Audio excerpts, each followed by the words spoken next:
Hey guys, tonight we begin with the strange and shadowy world of the frontier, a place so wild and untamed that families who had survived famine, disease and endless toil still looked at the endless forest and thought, yeah, something's definitely wrong out there. So before you get comfortable, take a moment to like the video and subscribe, and let me know in the comments where you're tuning in from and what time it is for you. It's always fascinating to see who's joining us from around the world. Now, dim the lights, maybe turn on a fan for that soft background hum, and let's ease into tonight's journey together. Let's set the scene. Life on the frontier began at the threshold where the ordered, cultivated fields of European-style settlements surrendered to the dense, untamed wilderness. For the families who moved into these borderlands, every morning revealed a landscape that was both majestic and profoundly unsettling. The fields they had planted, rows of corn, wheat, and vegetables, stretched outward, but soon dissolved into tall grasses, tangled underbrush, and ancient trees whose canopies blotted out sunlight in irregular patches. Beyond the fences and cleared areas, the forest seemed to breathe, and the sheer expanse of it, silent yet alive, evoked a mixture of awe and apprehension.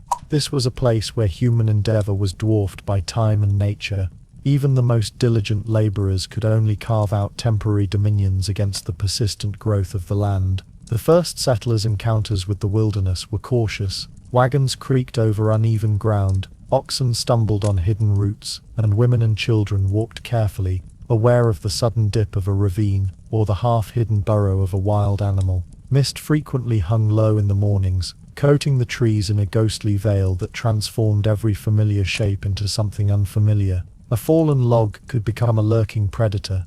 A glimmer between the trees might be the eyes of a deer, or the furtive movements of a wolf. The imagination, sharpened by the necessity of vigilance, often played tricks on weary minds. Even the simplest tasks, such as fetching water or gathering firewood, were imbued with subtle anxiety. Each footstep carried the potential for a surprise, each rustle of leaves demanded attention, and every glance toward the woods reminded families that the world outside their cultivated land was vast, unknowable, and indifferent. This boundary between cultivated land and forest was not merely physical, but also psychological. Within the fenced homestead, life could be regimented.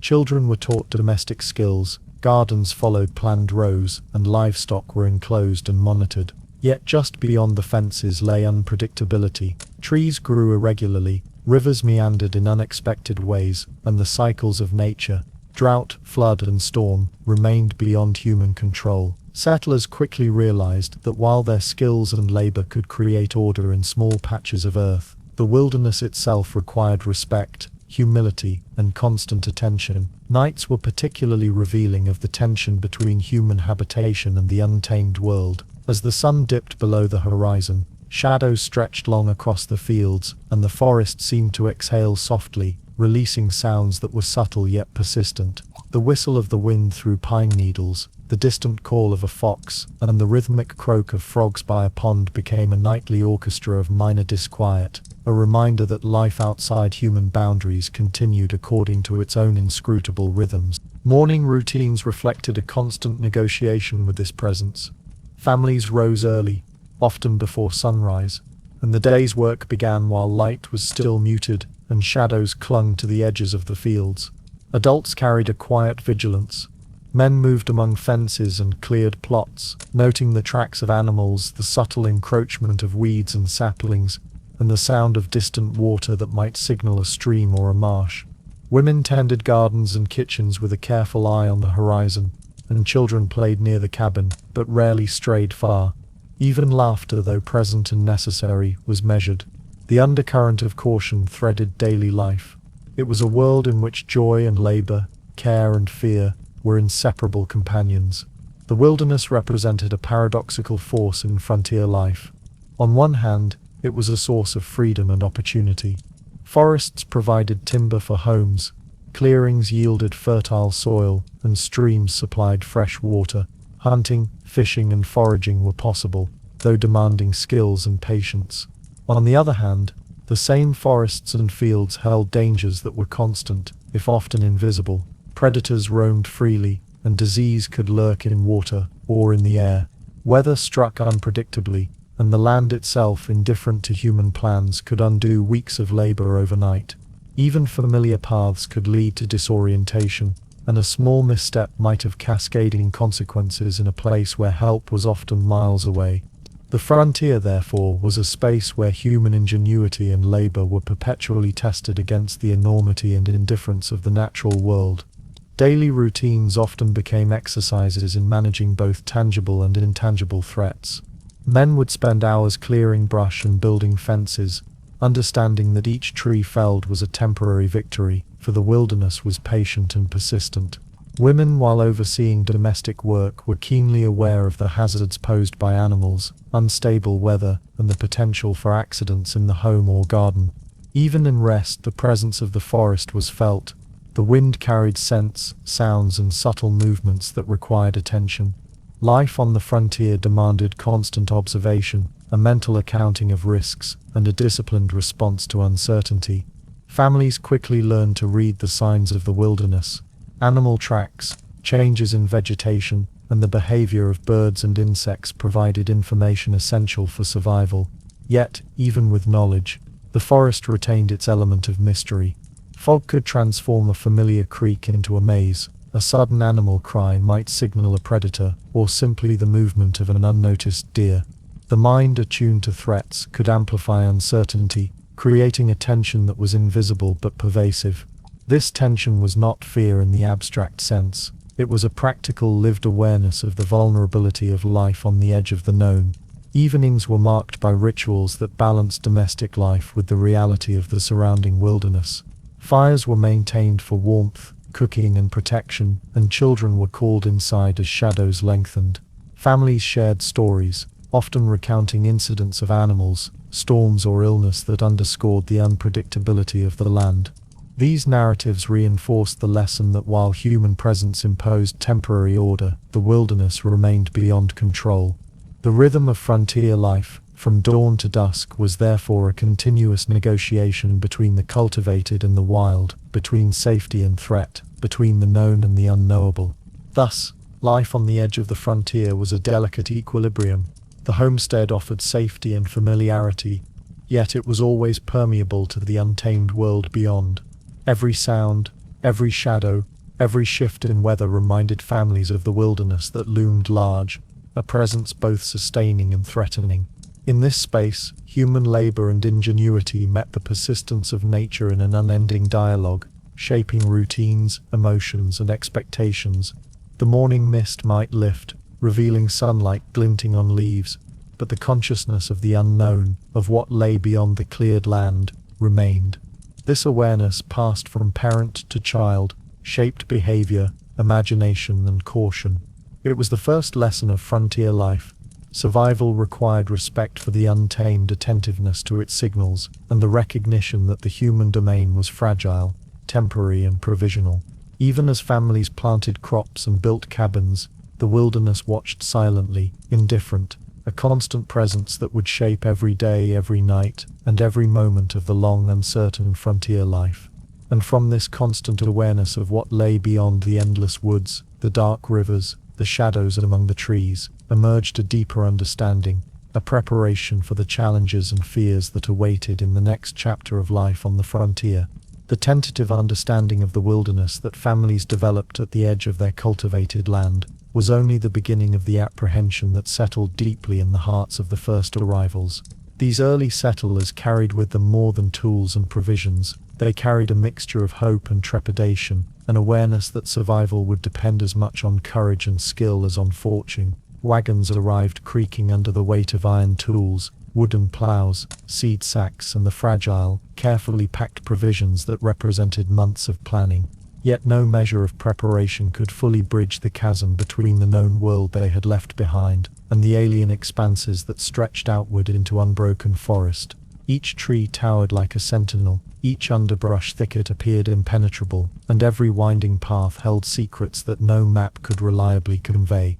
Stories and warnings, passed from neighbor to neighbor and from one generation of settlers to the next, informed their perceptions before they even set foot on this land. Tales of previous families who had succumbed to disease, starved in harsh winters, or suffered attacks by animals or hostile parties circulated like whispered echoes of caution.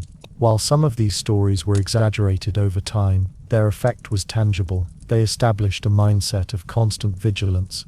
Parents absorbed the narratives and passed their wariness down to children in subtle ways. A cautionary glance, a hushed reminder to avoid wandering too far, or the careful monitoring of livestock became everyday rituals, protective measures encoded into the rhythms of daily life. Or women, often left in charge of domestic routines while men labored to clear land or hunt, found themselves acutely aware of the wilderness's potential threats. Gardening, cooking and tending to children were never neutral tasks. Each required the simultaneous attention to signs of danger, the sudden cry of a hawk, the rustle of underbrush that might indicate the movement of a bear, or the distant howl of a wolf prompted immediate responses. This attentiveness was both practical and psychological. It cultivated an ongoing alertness to the environment, while reinforcing the subtle undercurrent of unease that defined frontier life. Every decision carried stakes, whether deciding when to venture beyond the fence line, how long to remain in the woods gathering firewood, or which paths were safest for children to traverse. Meanwhile, men dedicated themselves to the arduous task of land clearance and construction. Axes bit into ancient trees, and saplings were removed to create space for fields and homesteads. The work was relentless. Even a day's labor could be undone by the insistent advance of weeds, the collapse of soil, or the intrusion of wildlife. They understood that their progress was provisional, that the wilderness was patient and resilient. Yet, despite this awareness, a paradoxical hope persisted through effort, skill and endurance. The land could be transformed into a sustainable haven. Every felled tree, each tilled row of soil, became a tangible assertion of human agency against a world that otherwise operated independently of human concerns. The landscape itself presented challenges that were immediate and enduring. Unfamiliar rivers and streams often altered or hindered travel, while swamps and marshy ground concealed hazards ranging from mud traps to hidden wildlife. Trails, when they existed, were irregular and fraught with danger, eroded by rain, blocked by fallen trees or obscured by seasonal growth. To navigate these spaces required knowledge acquired through observation, experience and trial, but even seasoned settlers found themselves disoriented by the sheer complexity and density of the environment. Every excursion into the forest demanded preparation and caution, reinforcing the settlers' constant awareness of both opportunity and peril. Food procurement and sustenance heightened the sense of unease. While fields promised harvests, they were vulnerable to unpredictable factors, droughts, pests, frost, and the sporadic encroachment of animals that could devour crops overnight. Hunting and foraging offered additional means of survival, but these activities were fraught with risk. Predatory animals were not always easily distinguished from harmless ones, and even the act of harvesting could expose settlers to hidden dangers. The interweaving of labor, observation, and alertness thus became central to everyday existence, shaping routines and dictating the pace of life. Beyond the physical environment, social isolation amplified apprehension. Frontier homesteads were often separated by miles of forest, and communication with neighboring families or communities was slow and uncertain. Illness, injury, or accident could be catastrophic when help was not immediately available. Settlers had to rely on their own knowledge, resourcefulness and foresight, a reality that contributed to an undercurrent of anxiety that permeated both waking hours and dreams.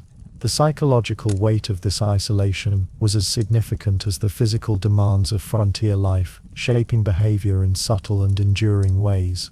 The cultural framework that settlers brought with them also shaped their responses to the wilderness. Many had been raised in societies that emphasized both industriousness and moral fortitude, and these values were applied to the new environment. The forest was not merely a physical challenge, it was a domain in which human skill, persistence, and ethics were continuously tested. Decisions were imbued with ethical as well as practical considerations. Should a man risk entering dense woods to hunt in order to feed his family, knowing the dangers? Could a mother safely allow children to play near the edge of the forest, balancing curiosity with caution? These questions, though mundane, reinforced the pervasive sense that the wilderness was a force to be reckoned with, one that demanded constant mindfulness. As days progressed, the accumulation of small successes and failures began to shape the settlers' understanding of their surroundings. A trapped animal could provide food but also teach caution. A weather pattern could destroy a crop but also reveal the signs for future storms. The land itself became a teacher, and settlers responded by refining skills, adjusting routines, and cultivating a form of experiential knowledge that was inseparable from the landscape itself. In this way, apprehension and adaptation existed in tandem. Fear of the unknown drove vigilance, which in turn informed practical mastery of the environment. Even mundane domestic spaces were permeated with this vigilance. Cabins were constructed with care, not only to provide warmth and shelter, but also to resist intrusion by animals and environmental hazards. Windows were small, doors reinforced, and chimneys carefully maintained. Livestock were corralled in locations that balanced access to grazing with protection from predators. Every aspect of the homestead was a negotiation between comfort, necessity, and security, reflecting the settlers' understanding that even the familiar could not fully insulate them from the wilderness. Over time, a rhythm emerged. Daily routines intertwined labor, observation, and caution. Meals, work, play, and rest were all punctuated by an awareness of the external world. The wilderness, silent and vast, framed the settlers' existence as a constant backdrop of both potential nourishment and imminent danger.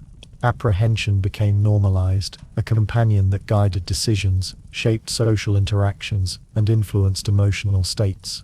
Children grew up internalizing this cautious approach, learning to balance curiosity with prudence, to respect the untamed spaces that surrounded their homes.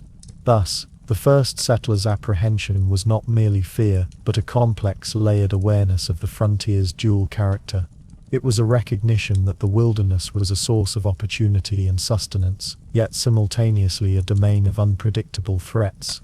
Their lives were defined by the tension between mastery and vulnerability, between hope and caution, and between the tangible tasks of daily labor and the intangible awareness of unseen dangers. Every day, every glance toward the forest, and every carefully measured step in the fields reflected this intricate balance. This apprehension shaped not only immediate survival, but also the cultural memory of the frontier, leaving enduring impressions on behavior, storytelling, and collective consciousness. As families continued to clear land, plant crops, and adapt to the rhythms of this alien landscape, they learned to negotiate an environment that was both sustaining and threatening, a force beyond control yet intimately entwined with daily life. The persistence of these challenges and the constant vigilance they demanded set the stage for deeper awareness of isolation, vulnerability, and the relentless presence of the natural world, a reality that would come to dominate every aspect of frontier existence. As the first settlers gradually adapted to the immediate challenges of clearing land and confronting the alien terrain of the frontier, a deeper, more insidious reality settled over their daily lives, the isolation of their homesteads. Unlike the tightly knit villages and towns they had left behind, frontier families lived in solitude, sometimes separated from the nearest neighbor by several miles of dense forest, rolling hills, or winding rivers. This remoteness was both a blessing and a burden. It provided the opportunity to claim and cultivate land free from interference, yet it also magnified the inherent vulnerability of every individual and household. A misfortune that might have been merely inconvenient in a populated village, such as a sudden illness, an outbreak of disease, a fire that consumed a barn, or the loss of a year's harvest, could become catastrophic when there was no one nearby to assist. The wilderness, silent and impartial, offered no comfort in such circumstances, and distance became a constant, unyielding reminder of mortality. Families quickly learned that the physical separation of their homesteads was mirrored by a psychological isolation. Men and women, while laboring tirelessly to maintain their land, internalized a persistent awareness that every task carried consequence, and that misjudgment could not easily be rectified. Every trip to the stream for water or to gather firewood carried a subtle undercurrent of risk. The forest, seemingly benign by day, concealed countless dangers, hidden sinkholes, venomous snakes, and animals both large and small that could threaten livestock or humans. Even mundane activities, like repairing a fence or tending to a garden, required vigilance and a constant scanning of the surrounding environment. There was no margin for error. The isolation imposed by distance magnified the consequences of every oversight. Nightfall brought this isolation into sharper relief. As the sun dipped below the horizon, and the last rays of light faded from the treetops, the familiar boundaries of home walls, fences, and cultivated fields blurred. Windows, which by day offered a controlled view of the surroundings, became portals into darkness. Shadows lengthened and merged, creating forms that could be interpreted as lurking animals or imagined intruders. The wind rustled through the trees, carrying distant, unidentifiable sounds, the snapping of a branch, the rustle of leaves, or the faint call of a nocturnal bird.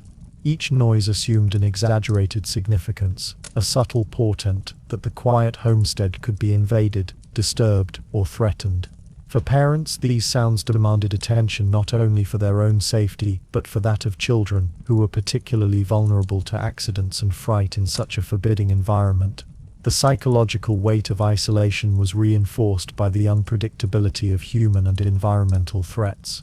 Disease could appear suddenly, striking with a speed that outpaced any remedy the settlers possessed. Smallpox, dysentery, and influenza were particularly feared, and without neighbors nearby to offer assistance or communal knowledge, illness often proved fatal. Injuries, whether from laboring with heavy tools, tending livestock, or navigating uneven terrain, could quickly escalate into crises, requiring improvisation and resourcefulness beyond what city or village dwellers had ever known. The knowledge that the nearest doctor or experienced healer might be days away instilled a constant tension, shaping both behavior and the interior emotional landscape of the family. Children, though often shielded from explicit discussion of danger, absorbed the isolation intuitively. Play was confined to spaces close to the cabin, and exploration was measured and cautious. The absence of nearby companions meant that curiosity had to be tempered by prudence. Every game, every journey to the water's edge, or venture into the woods, was framed by an implicit understanding that mistakes carried real risk. Parents reinforced this awareness through routine and ritual, from checking on children multiple times during the day to instructing them on signs of animal presence or environmental hazards. These lessons were not only practical, they were deeply embedded in the psyche, cultivating a cautious awareness that would persist throughout life. The isolation of frontier homesteads also amplified the emotional weight of labor, tasks that might have been shared or supported in a more densely populated community. Clearing fields, repairing structures, tending animals, and preparing food fell upon the immediate family alone. Each member's contribution was essential, and failure or absence could imperil the household. The men who labored in fields and forests carried tools heavy with the promise of survival, yet tempered by exhaustion, while women balanced domestic responsibilities with vigilance over children, livestock, and garden plots. Sleep, though necessary, was fitful. The mind remained attuned to the slightest disturbance outside the walls, translating minor sounds into potential threats. The wilderness itself, indifferent yet omnipresent, reinforced the sense of vulnerability. Rivers could rise suddenly with rainstorms, washing away bridges or fields, while seasonal floods could isolate homes for days. Winter snows created both barriers and hazards, impeding travel and limiting access to supplies. The natural environment imposed its own rhythms, which settlers had to interpret and respect, yet it offered no guarantees. Every aspect of survival, food, water, shelter, and security, was contingent upon understanding the landscape, anticipating its challenges, and preparing for its caprice. The knowledge that these factors were entirely beyond the control of human design added a subtle but persistent pressure to daily life. Even the architecture of frontier homes reflected the duality of isolation and necessity. Cabins were often simple, single-room structures, built of logs and occasionally reinforced with stone or clay. Roofs were steep to shed rain or snow, and chimneys were constructed to provide warmth and prevent smoke inhalation. Windows were small, not only to conserve heat, but to reduce vulnerability to intruding animals or other dangers. Livestock pens, storage areas, and fences were arranged to minimize risk while maximizing efficiency, a testament to the settlers' awareness that their immediate environment was both sanctuary and potential threat. Every beam, every corner, every carefully stacked bundle of firewood reflected the ongoing negotiation between human need and the wilderness's unpredictable pressures. Isolation, however, was not entirely devoid of social structure or community. Families occasionally gathered at distances for trade, religious observances, or social events, yet these interactions were infrequent and often involved travel across unfamiliar or hazardous terrain. News of neighbors' misfortunes, illness, crop failure, or animal attacks traveled slowly, and by the time it arrived, it often reinforced a sense of fragility rather than reassurance. The infrequency of contact heightened both practical vulnerability and psychological tension. Even the anticipation of a visit or communal gathering carried its own burdens, for travel required preparation, vigilance, and careful attention to the signs of danger along the way. Thus, isolation on the frontier was both spatial and existential. Families existed within a tenuous bubble of cultivated land, circumscribed by forests, rivers, and hills. Beyond that bubble lay a world indifferent to human survival, capable of reclaiming cleared fields, displacing animals, or introducing illness with equal impartiality. The settlers' awareness of this dynamic informed every decision, from the allocation of labor to the structuring of daily routines. The fragility of life, coupled with the vastness of the surrounding wilderness, made vigilance a constant companion, shaping not only behavior but the emotional and cognitive frameworks through which the world was understood. Night, in particular, crystallized these themes. Darkness erased familiar boundaries, rendering the protective structures of the home permeable to imagination and potential threat. Sounds that might have been ignored by day, branches snapping under the weight of a small animal, distant cries of predatory birds, or the faint murmur of a stream, became focal points of attention, interpreted through a lens of caution honed over months of frontier living. Every nightfall renewed the settlers' awareness of vulnerability, emphasizing that human endeavor, however diligent, could not fully control the surrounding world. In this way, isolation and vulnerability were inseparable aspects of frontier life. They dictated behavior, shaped routines, and influenced both individual and collective psychology. Families learned, through repeated experience, that survival depended on preparation, attentiveness, and respect for forces beyond their control. Yet within this tension also existed the seeds of resilience, ingenuity, and adaptation. The challenges of solitude forged skills, knowledge, and habits that would endure across generations, even as the immediate threats of remoteness persisted. The wilderness, vast and indifferent, continued to loom, a silent and constant presence that reminded settlers of the precariousness of life on the edge of civilization. As frontier families settled into the delicate routines dictated by isolation and vigilance, another constant reality of their daily existence became unavoidable: the omnipresence of wild animals. The forests, rivers, and fields surrounding homesteads were alive with creatures whose presence was both a source of sustenance and a persistent, sometimes invisible threat.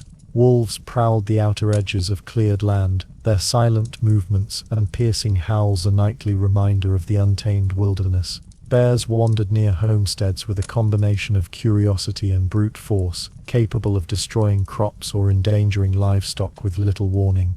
Even smaller creatures, such as snakes that found refuge in tall grasses or hidden crevices, represented subtle but serious hazards. The landscape was shared, not conquered, and every interaction with its inhabitants demanded respect, attention, and a constant reading of signs. The threat was tangible, immediate, and measurable. Livestock, cows, pigs, sheep, and chickens, represented both labor and sustenance, and yet they were particularly vulnerable to predators. A sudden disappearance of a goat, or the mutilation of a calf, could spell weeks of lost labor and potential starvation. Dogs, often relied upon to protect the homestead and herd, could themselves vanish, lured or overpowered by more powerful wildlife. Families quickly learned to track these losses and to develop strategies to mitigate them, building enclosures, setting up fences, or guarding animals through the night. Every rustle in the underbrush was observed, every footprint studied, and every change in behavior among domesticated animals interpreted as a possible sign of nearby predators. Settlers' understanding of animal behavior was both practical and symbolic. Wolves, for example, were not merely predators. They represented cunning, vigilance, and a persistent threat that could test the limits of human foresight. Bears embodied raw, often unpredictable power, capable of causing physical destruction, even without intent. Snakes, especially rattlesnakes, were subtle, hidden dangers, demanding caution in even the most mundane of tasks, like walking through grass or reaching into a pile of firewood. Over time, these creatures became embedded not just in practical survival strategies, but also in the psychological landscape of the settlers. Each animal carried a weight of meaning that shaped both immediate behavior and long-term anxiety. The forest was a theater of constant negotiation, where humans had to anticipate and respect the rhythms of other species while pursuing their own survival. Families became skilled observers, reading the signs left by wildlife to anticipate danger. Tracks in mud or snow revealed the presence of predators or game, while scat provided evidence of recent activity and dietary patterns. Broken branches, trampled grass, or overturned stones hinted at hidden movement. Even subtle changes in the behavior of domestic animals, an alert gaze, an unusual bark, or a nervous movement, could signal nearby threats. These cues became second nature, integrated into the rhythm of daily work and play. Children learned to recognize tracks and droppings, to understand which animals were dangerous and which could be hunted or avoided, and to navigate the landscape with a careful awareness that balanced curiosity with prudence. Hunting itself was both a necessity and a form of education. Wolves, bears, and other large predators were sometimes pursued to protect livestock, while deer, rabbits, and smaller game provided essential protein. Hunters moved cautiously, attuned to the sounds, scents, and visual cues of the forest. The lessons learned on these excursions were immediate and practical: how to approach an animal without startling it, how to anticipate its movements, and how to read subtle changes in the terrain. Yet hunting also reinforced the settlers' recognition of the wilderness as a dynamic, unpredictable space. No two encounters were alike, and even the most experienced individuals could be caught unawares by sudden aggression, hidden terrain, or shifts in weather. The seasonal rhythms of the frontier further shaped interactions with wildlife. Winter snow tracked animals in ways that allowed families to predict movements, locate prey, or detect predators' proximity to homesteads. Spring brought newborn creatures and new vulnerabilities, as predatory instincts combined with the dispersal of food sources. Summer intensified vigilance, as vegetation thickened, offering concealment for both predator and prey. Fall required preparation, as bears grew more active seeking sustenance before hibernation, and as wild animals foraged more widely, potentially encroaching on human spaces. Every season, therefore, demanded adaptation, observation, and a persistent awareness that survival depended upon attentiveness to both subtle and overt signs of animal presence. Animals were not merely functional elements of frontier life, they shaped the emotional and psychological landscape as well. The howl of a wolf at night, echoing through the trees, was more than a warning. It was a sound that embedded itself into imagination, a reminder of vulnerability and mortality. A bear's footprints near a garden or pen could inspire both awe and dread, emphasizing human fragility in the presence of raw natural power. Even smaller creatures, such as venomous snakes, contributed to a persistent underlying tension, reminding settlers that danger could be silent, sudden, and hidden in familiar spaces. These realities were reflected in stories, rituals, and shared knowledge within families, reinforcing a culture of attentiveness, respect, and cautious adaptation. The symbolic weight of these animals extended to daily routines and spatial organization. Cabins and outbuildings were oriented not only for efficiency, but for protection from likely intrusion points. Livestock pens were fortified with raised structures or fences positioned to exploit natural terrain features. Paths were chosen to minimize encounters with known wildlife habitats, and firewood stacks were arranged to reduce opportunities for snakes or small mammals to shelter near the home. Even leisure activities and chores incorporated vigilance. Children were instructed to avoid certain areas. Adults carried tools and implements that could double as defensive instruments. and nighttime routines often included a final survey of the perimeter before extinguishing lights. Every detail of daily life reflected a negotiation between human presence and the persistent, often unpredictable rhythms of other species sharing the land. Over time, this attentiveness evolved into a subtle psychological landscape in which the wilderness and its inhabitants were both integrated into and respected as part of the homestead. Fear was not a paralyzing emotion, but a constant, guiding awareness that informed decisions and shaped behavior. Knowledge of animal tracks, signs, and seasonal patterns became a form of literacy and survival, akin to understanding the weather, soil, and terrain. Children grew up interpreting the environment in a way that combined observation, imagination, and cultural memory, developing instincts finely tuned to the rhythms of the natural world. Even as settlers gained practical mastery over some aspects of wildlife, the forest and its creatures remained fundamentally unpredictable.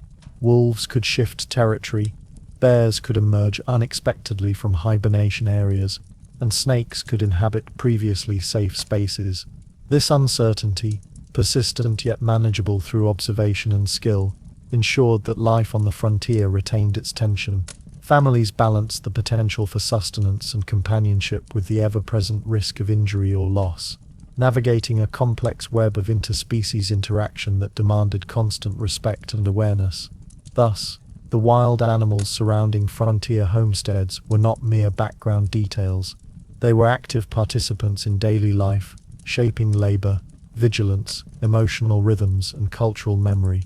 Their presence demanded attentiveness, informed planning, and cautious adaptation. Each sighting, track, or sound was integrated into an evolving understanding of the environment, influencing behavior, perception, and imagination. In this way, the wilderness asserted its omnipresence, ensuring that human endeavor was continuously measured against the rhythms, strengths, and unpredictability of the non-human world.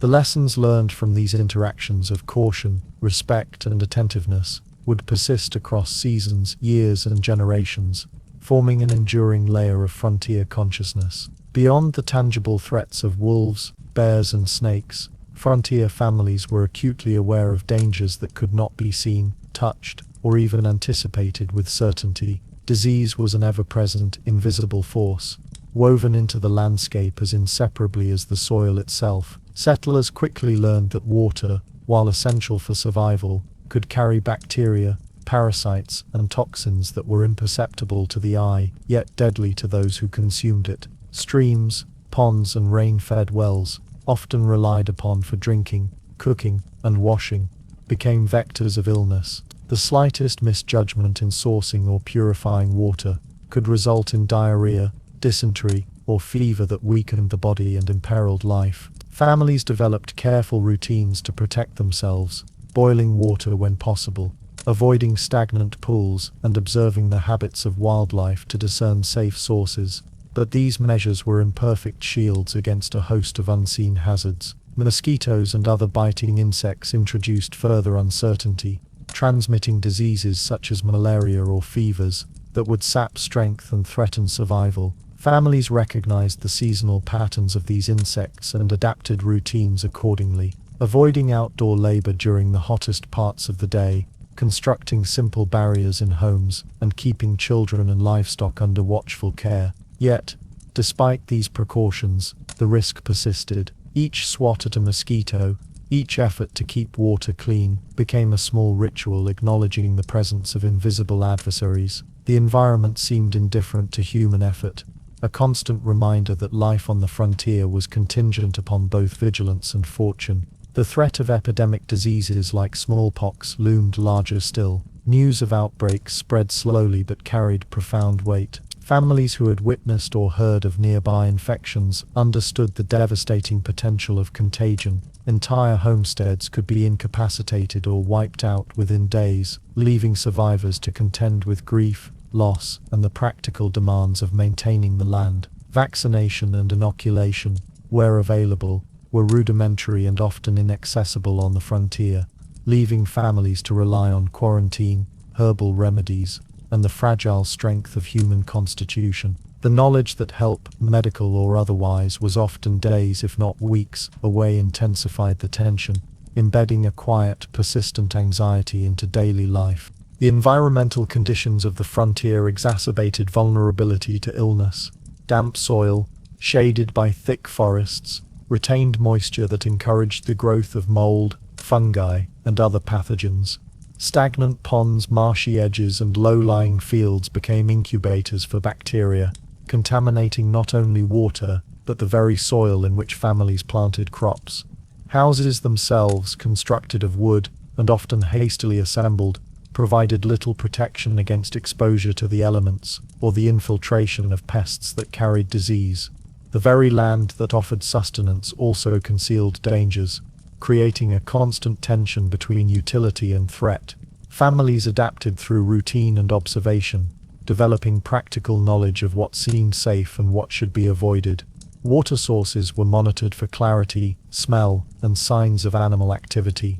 Certain herbs, boiled roots, or fermented liquids were incorporated into diets as preventive measures, reflecting a blend of European medicinal knowledge and experiential learning from local environments. Children were instructed in careful hygiene, though the tools and understanding available were limited, and even the simplest precautions required constant attention. Every aspect of daily life, drinking, cooking, bathing, tending animals, was subtly informed by the invisible presence of disease, creating a rhythm of cautious engagement with the world around them. Yet the psychological effects of these invisible threats were as profound as the physical ones. Awareness of disease, coupled with isolation from neighbors and medical assistance, created a pervasive tension that lingered in homes, gardens, and fields. Parents carried the quiet fear of losing children to illness, and children absorbed a generalized caution that would shape their perception of the environment and the boundaries of safe activity.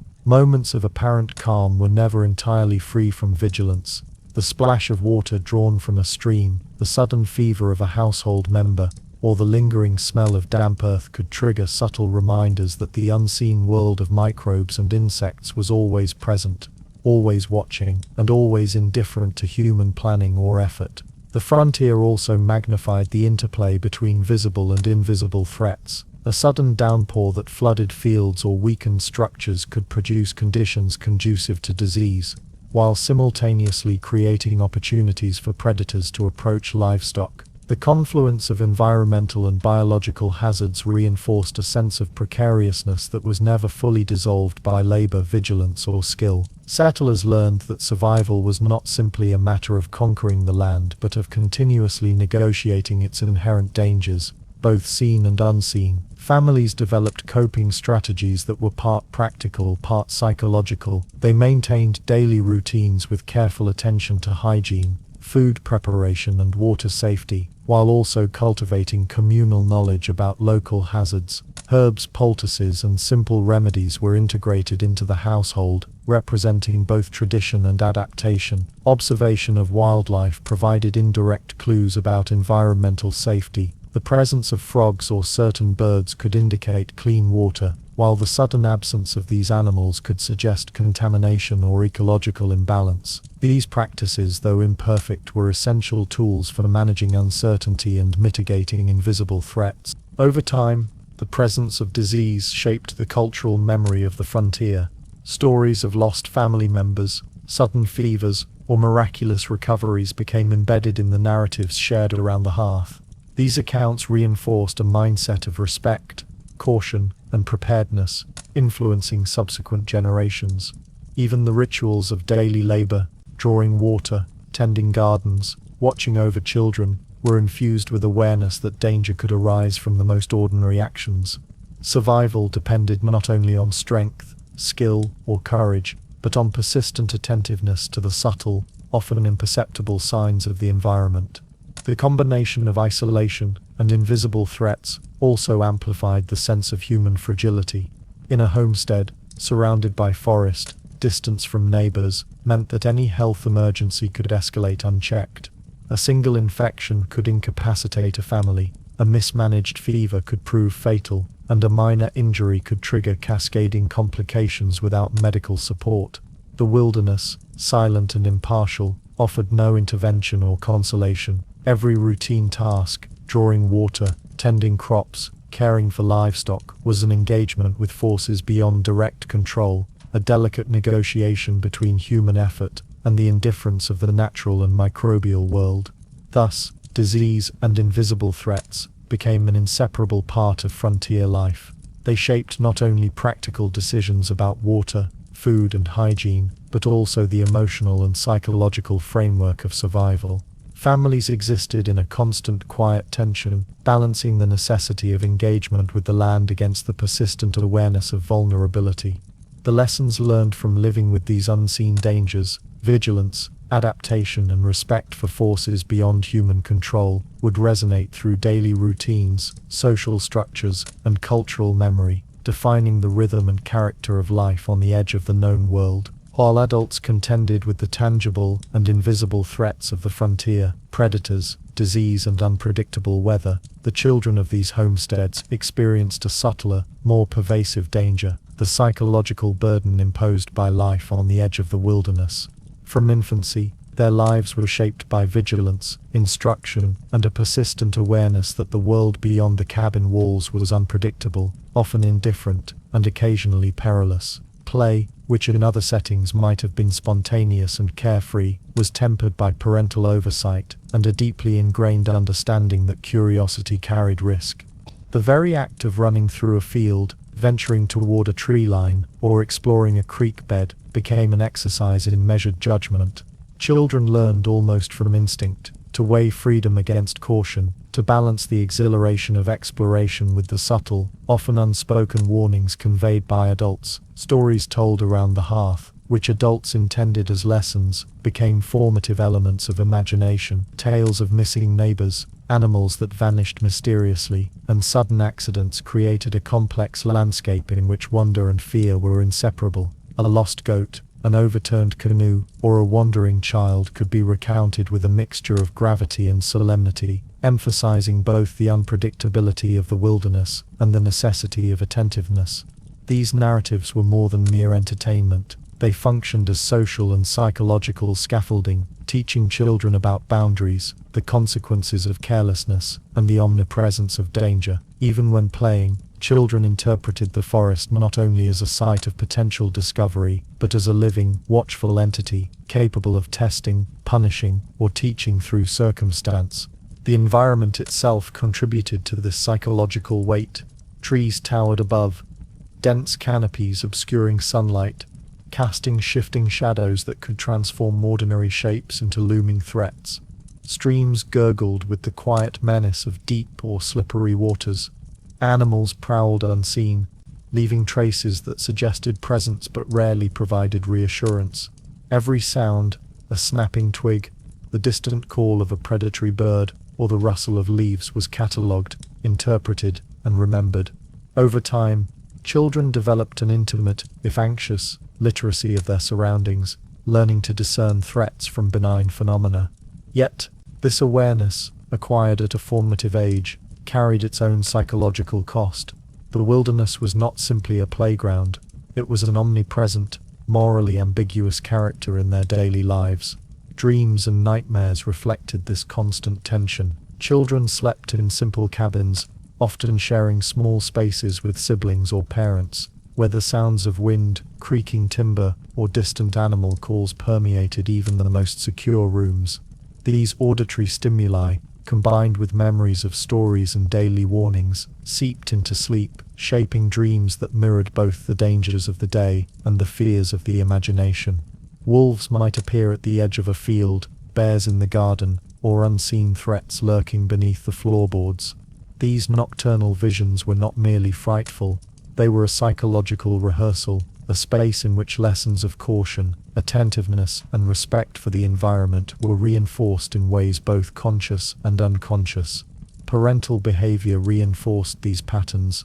Mothers and fathers, attuned to the multiple threats surrounding their homesteads, often communicated a subdued but persistent tension through gestures, tone, and routine. A hurried glance toward the tree line, a tightened grip on a child's hand, or a warning whispered before an errand conveyed vigilance more effectively than explicit instruction. Children internalized these cues, developing a subtle, enduring sensitivity to environmental and social signals. They learned to anticipate danger, to respect boundaries, and to maintain a cautious curiosity, balancing the desire for exploration with the knowledge that missteps could have serious consequences. The psychological burden was cumulative, shaping social interactions and imaginative life. Games often incorporated elements of threat, with imagined predators, hidden dangers, or the challenge of navigating unsafe terrain. Storytelling, crafts, and even chores became infused with symbolic lessons drawn from the realities of frontier living. Fear and fascination coexisted. The same woods that inspired awe and wonder could also provoke anxiety and a heightened sense of mortality. This duality permeated both everyday activities and the inner lives of children, creating a nuanced relationship with the environment that combined respect, vigilance, and a tentative embrace of possibility. Education, formal or informal, reflected this context. While older children might learn reading, writing, and arithmetic, much of their instruction occurred in parallel with the practical demands of survival. Lessons in tracking, recognizing animal signs, purifying water, or maintaining crops were integral to their development. Knowledge was inseparable from experience. To learn was to participate actively in the negotiation with the wilderness. Yet alongside these practical skills existed a psychological education, an understanding that the world was layered with visible and invisible hazards, that human actions had consequences, and that safety was provisional, dependent on awareness, prudence, and continual observation. Social isolation reinforced these lessons. Children had few peers with whom to explore freely, and interactions with neighbors were sporadic and often distant. This scarcity of external social reinforcement magnified the weight of parental guidance and the environment itself. A solitary walk to fetch water, an errand to check traps, or a short venture into the woods was simultaneously a practical task and an exercise in internalized vigilance. The solitude allowed imagination to flourish, but it also heightened the perception of risk, ensuring that play, work, and reflection were constantly interwoven with an awareness of potential danger. As children matured, these formative experiences left lasting impressions. They developed a keen sense of the natural world, an ability to read subtle signs, and a capacity for cautious foresight. Yet they also carried a persistent, latent anxiety, a recognition that even familiar spaces were permeable to threat. The wilderness, which had shaped their earliest understandings, remained an influential presence, and the lessons internalized through observation, story, and imagination would continue to influence behavior and perception into adulthood. The psychological burden on children, therefore, was both practical and symbolic. It prepared them for survival, imparting essential knowledge and skills, while simultaneously embedding a deep awareness of fragility, uncertainty, and the omnipresence of risk. Their relationship with the frontier was never simple. It was a complex negotiation between fascination and fear, curiosity and caution, imagination and reality. The wilderness became a character in their lives, an ever-present force capable of testing, teaching, or punishing, and one whose presence extended far beyond the visible boundaries of the cabin walls into dreams, play, and memory. In this way, the frontier childhood was a quiet education in vigilance, resilience, and respect for the indifference of the natural world. Every day, every excursion, every interaction with stories or landscape contributed to a layered understanding of survival, risk, and adaptation. Through these experiences, children came to inhabit a mental and emotional space in which the world was alive with potential both for wonder and danger, a space that would shape their perception, behavior, and imagination long after the immediate challenges of frontier life had passed. In the daily rhythm of frontier life, fire occupied a paradoxical place, simultaneously a source of sustenance, comfort, and safety, and yet a potential agent of sudden devastation. From the earliest days of settlement, families relied on fire for essential survival tasks, cooking meals, boiling water, rendering fats, preserving foods through smoking or drying, and providing warmth against harsh winters. Even at night, the glow of the hearth served as a psychological anchor, casting shadows across log walls, illuminating familiar corners, and warding off both the literal and imagined dangers of the encroaching darkness. Its presence offered a form of control in a world defined by uncertainty, a daily affirmation of human ingenuity amidst a vast and indifferent wilderness. Yet fire's utility was inseparable from its danger. A single spark, whether from a stray ember, friction in a fireplace, or lightning striking a nearby tree, could ignite the dry grasses and timber that surrounded the homestead. Unlike the predictable needs of food and warmth, fire's destructive potential was sudden and capricious, capable of erasing months of labor in a matter of hours. Families understood, sometimes through personal experience, and sometimes through the oral histories of neighbors, that one moment of carelessness, or an unexpected gust of wind, could transform a tool of life into an instrument of annihilation. The duality of fire mirrored the broader wilderness itself, essential, generative, yet wholly indifferent to human effort and concern. The management of fire became a meticulous, almost ritualized aspect of daily life. Hearths were carefully constructed, chimneys maintained, and kindling stored in dry, accessible locations. Families established fire breaks, clearings of dirt, stone, or recently plowed earth around homes and fields to slow or prevent the spread of uncontrolled flames. Water sources, whether collected in barrels, ponds, or nearby streams, were strategically maintained to provide an immediate response should fire breach these defenses. Children were taught from an early age not only to respect flames, but to understand their behavior, how smoke indicated wind direction, how dry leaves or grasses could catch fire, and how embers hidden beneath ash could smolder unnoticed for hours. Knowledge of fire was survival knowledge, a constant negotiation between its benefits and its dangers. Seasonal conditions heightened both the necessity and the risk of fire. During winter, the warmth of a hearth was a matter of life and death, protecting against hypothermia and frostbite. Snow-covered landscapes amplified the visual and emotional impact of a contained blaze, providing both comfort and a stark contrast between human habitation and the indifferent wilderness. In contrast, the late summer and autumn months brought increased vigilance. Dry leaves, parched grasses, and tinder-dry wood created conditions in which fire could spread rapidly, fueled by wind and atmospheric heat. Lightning storms, sudden and unpredictable, introduced yet another layer of uncertainty, striking trees or fields in ways that were impossible to fully control. Families were forced to negotiate these seasonal rhythms, balancing the necessity of fire for warmth and cooking against the ever-present risk of accidental destruction. Fire also occupied a symbolic and psychological space beyond its practical applications. It represented human mastery over nature, the ability to create and maintain light, heat, and sustenance in a world largely indifferent to human life. Yet this mastery was fragile, contingent upon vigilance, experience, and a measure of luck. The threat of uncontrolled flames imbued every activity with a subtle tension. The act of tending a cooking fire, lighting a lantern, or maintaining a hearth was a constant negotiation with potential disaster. Adults communicated this awareness to children through instruction, demonstration, and example, embedding respect and attentiveness as habits that would become ingrained, shaping perception, behavior, and imagination. The psychological impact of fire extended to both anticipation and memory. Families often recounted instances of lost cabins, destroyed barns, and fields consumed in minutes, narratives that served as cautionary tales as much as historical record. Even when no immediate threat existed, the knowledge of fire's destructive potential lingered in consciousness, a quiet but persistent presence in thought and behavior.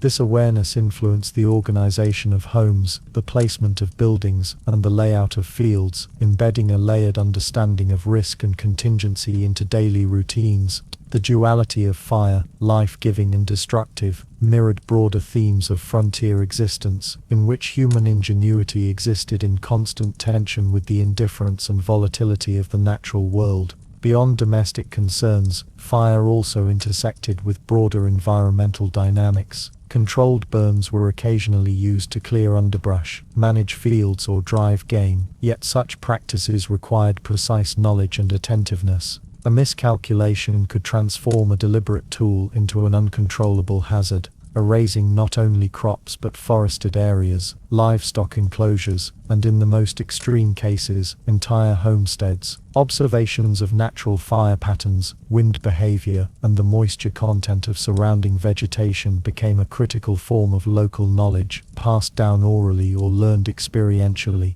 The frontier was a landscape in which the boundaries between life, labor, and potential catastrophe were continually negotiated through observation, adaptation, and careful planning. Nighttime accentuated both the comfort and the threat of fire. A hearth's glow offered reassurance, marking human territory against the dark, mysterious world outside, but shadows flickered in unpredictable ways, sometimes amplifying imagination and latent fear. The constant presence of fire, whether in the hearth, lantern, or occasional controlled field burn, shaped perceptions of safety and danger, reinforcing awareness that human skill and attentiveness were the thin line separating life from catastrophe. Children, observing flames under the careful supervision of adults, learned not only practical skills but the emotional resonance of fire, respect, caution, and acknowledgement of the precariousness of survival on the frontier. Even in moments of calm, the duality of fire remained present. A simple act of lighting a candle or tending a cooking flame was embedded with the implicit knowledge of potential disaster. Every ember, every spark, every flicker in the darkness was a reminder that life depended on attentiveness, foresight, and measured action. Fire demanded both skill and humility, a recognition that human mastery was always provisional, contingent upon both experience and circumstance. This understanding of fire, its utility, its danger, its moral and psychological weight, was woven into the rhythm of daily life, shaping the frontier experience as fundamentally as weather, animals, and disease. Thus, fire occupied a space of profound significance in frontier consciousness.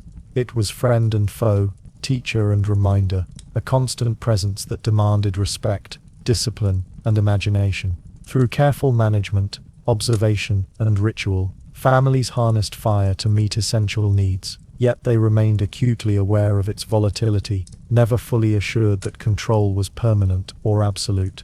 The duality of fire, providing warmth, sustenance, and illumination, yet capable of sudden destruction, embodied the broader tension of frontier life, reflecting both the promise and peril inherent in the negotiation between human effort and the untamed, unpredictable wilderness.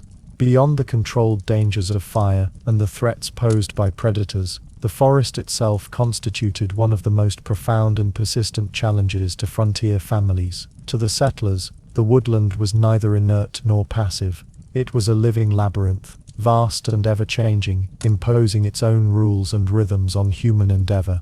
Each tree, each undergrowth thicket, and each meandering waterway created a landscape of both opportunity and peril. The very act of venturing beyond the cleared area surrounding a cabin, whether to gather firewood, hunt or fetch water, demanded careful preparation, practiced knowledge, and an awareness that the forest's contours could shift in subtle and sometimes disorienting ways. The structure of the forest was deceptive in its apparent stability. From one day to the next, paths could be altered by fallen branches, flooding or seasonal growth, while rivers meandered unpredictably, their courses changing with rainfall, beaver activity, or erosion, rendering familiar crossings suddenly treacherous. Seasonal variations accentuated these changes. Spring thaw transformed frozen streams into rushing torrents, summer growth thickened visibility and muffled familiar sounds, autumn's leaf fall obscured tracks and landmarks, and winter snow both simplified and complicated navigation, highlighting some features while concealing others. Families internalized these changes through repeated observation, yet the very mutability of the forest meant that no route could be relied upon indefinitely, and that experience, while protective, could never entirely eliminate risk. For children and adults alike, the psychological weight of this labyrinthine environment was profound. A short excursion to collect firewood could, in moments of distraction, result in disorientation. The dense canopy muted sunlight, creating a shifting interplay of light and shadow that could make familiar landmarks appear alien. Sounds were similarly deceptive. The babble of a creek, the distant call of birds, or the rustle of animals could mislead the senses, creating false impressions of direction or distance. Adults who had traversed these paths for years still carried the awareness that one wrong turn could lead to hours of wandering, and children learned early that careful attention, memory, and spatial reasoning were indispensable tools for survival. The forest also demanded a heightened literacy of subtle signs. Animal tracks, broken branches, faint depressions in the soil, or moss on the north side of trees, served as guides, providing information about direction, recent passage, or the proximity of predators. Wind direction, changes in temperature, and even the sounds of distant wildlife became navigational cues, integrated into a complex mental map of the environment. Such knowledge was acquired gradually and cumulatively, often through guided instruction and observation, embedding a nuanced understanding of the land into daily routines. Yet, even with expertise, the forest retained an element of unpredictability, ensuring that anxiety and vigilance remained constant companions. Psychologically, the forest imposed both wonder and dread. Its vastness inspired awe, a sense of scale that reminded settlers of the limits of human effort and presence. Yet that same vastness, coupled with its labyrinthine complexity, generated a persistent underlying fear. The trees, which might appear as simple vertical markers during the day, could transform into looming inscrutable presences in the shifting light or under a fog-laden morning. Shadows played tricks, sounds carried and multiplied, and ordinary features could mask hidden dangers. The forest, in its scale, structure, and mutability, was as much a psychological actor as a physical environment, shaping behavior, perception, and emotional experience. The dependence on accumulated experience became paramount. Families who had lived for years on a particular tract of land understood the forest's rhythms in ways newcomers could not. They recognized which areas were prone to flooding, where game and edible plants were abundant, and which trails could safely be traversed in low light or adverse weather.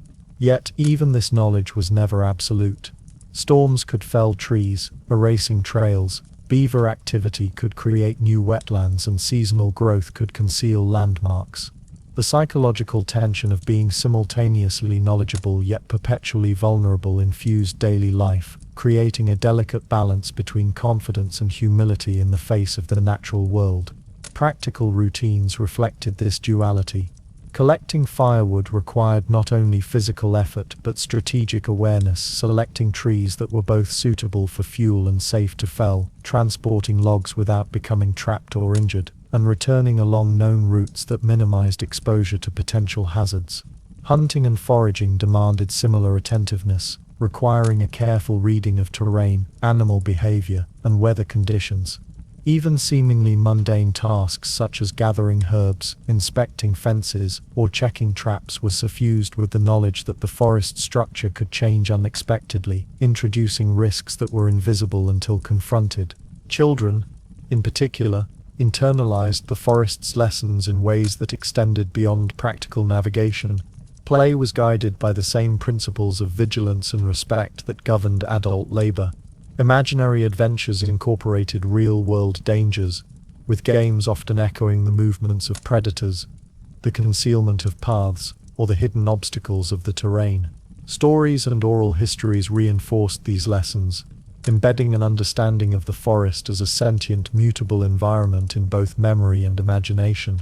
The psychological imprint of the forest, the simultaneous thrill of exploration, and the anxiety of disorientation, shaped their perception of the natural world and their own agency within it. The seasonal dynamics of the forest further deepened its role as a living labyrinth. Spring floods altered both paths and visibility, while summer growth demanded more deliberate navigation through dense underbrush. Autumn leaf fall both obscured and highlighted landmarks, creating a shifting interplay of certainty and uncertainty. Winter snow could smooth over dangerous terrain, while creating the potential for hidden hazards beneath frozen surfaces. These recurring cycles ensured that mastery of the land was never complete, reinforcing the notion that human presence was always provisional, contingent upon attentiveness, skill, and respect for the environment's mutability. The forest's labyrinthine nature also reinforced social and communal knowledge. Settlers relied on neighbors for guidance, shared trails, and warnings about changing conditions. Maps were scarce or rudimentary, and written directions were often supplemented by oral instruction, gesture, and physical demonstration. This shared understanding created bonds between families and communities, rooted in a mutual acknowledgement of the forest's power and unpredictability. Even small errors or lapses in attention could have consequences, reinforcing collective vigilance and the integration of knowledge across generations. In this way, the forest shaped both practical survival and psychological development. It demanded constant attentiveness, rewarded careful observation, and imposed consequences for carelessness, all while fostering awe, wonder, and an intimate connection to the natural world. Families adapted to its rhythms, learning to navigate, interpret, and coexist with an environment that was alive, complex, and often unfathomable. Knowledge of the land became a shield, a means of protection, yet it was inseparable from anxiety, an ever-present reminder that even the most familiar paths could become perilous without attention and respect. Thus, the forest was never a static backdrop to frontier life. It was an active, mutable participant, a living labyrinth in which survival, imagination, and memory intertwined. Its complexity shaped labor, play, and perception, reinforcing a profound respect for the limits of human mastery and the necessity of attentiveness. The labyrinthine woods demanded a balance of courage, skill, and humility, teaching settlers, adults and children alike, that knowledge of the land was both empowering and anxiety-inducing, a perpetual negotiation between human endeavor and the sprawling, inscrutable wilderness. Frontier life was defined not only by the challenges posed by the environment and wildlife, but also by the presence of the people who had lived in these lands for generations before European settlers arrived. Encounters with Native American tribes varied widely, ranging from cautious trade to outright conflict, and these interactions were deeply influential in shaping the perceptions, routines, and anxieties of frontier families. The wilderness was not an empty space, it was inhabited, layered with the knowledge, culture, and claims of its original stewards. Every excursion into the forest, every clearing cultivated for crops or livestock, potentially intersected with territories whose boundaries were understood differently by settlers and indigenous inhabitants. These encounters were never neutral, for the landscape itself carried histories, claims, and subtle tensions that could manifest in unexpected ways. For frontier families, information about Native American tribes was often filtered through stories, hearsay, or local legend. Some tales recounted peaceful exchanges, the provision of corn, guidance in hunting or fishing, or trade in tools, furs, and other goods. Other accounts, however, emphasized raids, ambushes, or kidnappings, creating a persistent undercurrent of fear. Whether entirely accurate or exaggerated, these narratives shaped behavior, influencing the timing of travel, the methods of building and fortifying homes, and the vigilance exercised during daily routines. Women and children were frequently reminded to remain close to the homestead, to avoid venturing alone into the forest, and to heed signs of unusual activity. Men often patrolled the perimeter, especially at dawn and dusk, attuned to sounds, tracks, or smoke that might signal the approach of neighbors or potential threats. Even peaceful interactions were colored by subtle tension. Gift exchanges, bartered goods, and brief visits were conducted with mutual observation, an awareness of each party's intentions, and the recognition that cultural expectations and territorial claims could diverge sharply. A seemingly casual journey to a creek for water, or a hunt along a riverbank, could inadvertently pass through areas understood as contested or sensitive. The fluidity of these boundaries meant that settlers were constantly negotiating space, mindful of both safety and propriety, and the psychological weight of these negotiations was embedded in everyday life. Children absorbed these lessons as well, internalizing a sense of caution and respect for both the wilderness and its inhabitants, learning that movement through the landscape carried not only physical risks but social and political significance. The psychological impact of these encounters was profound. Families carried a constant awareness that they were living on borrowed ground,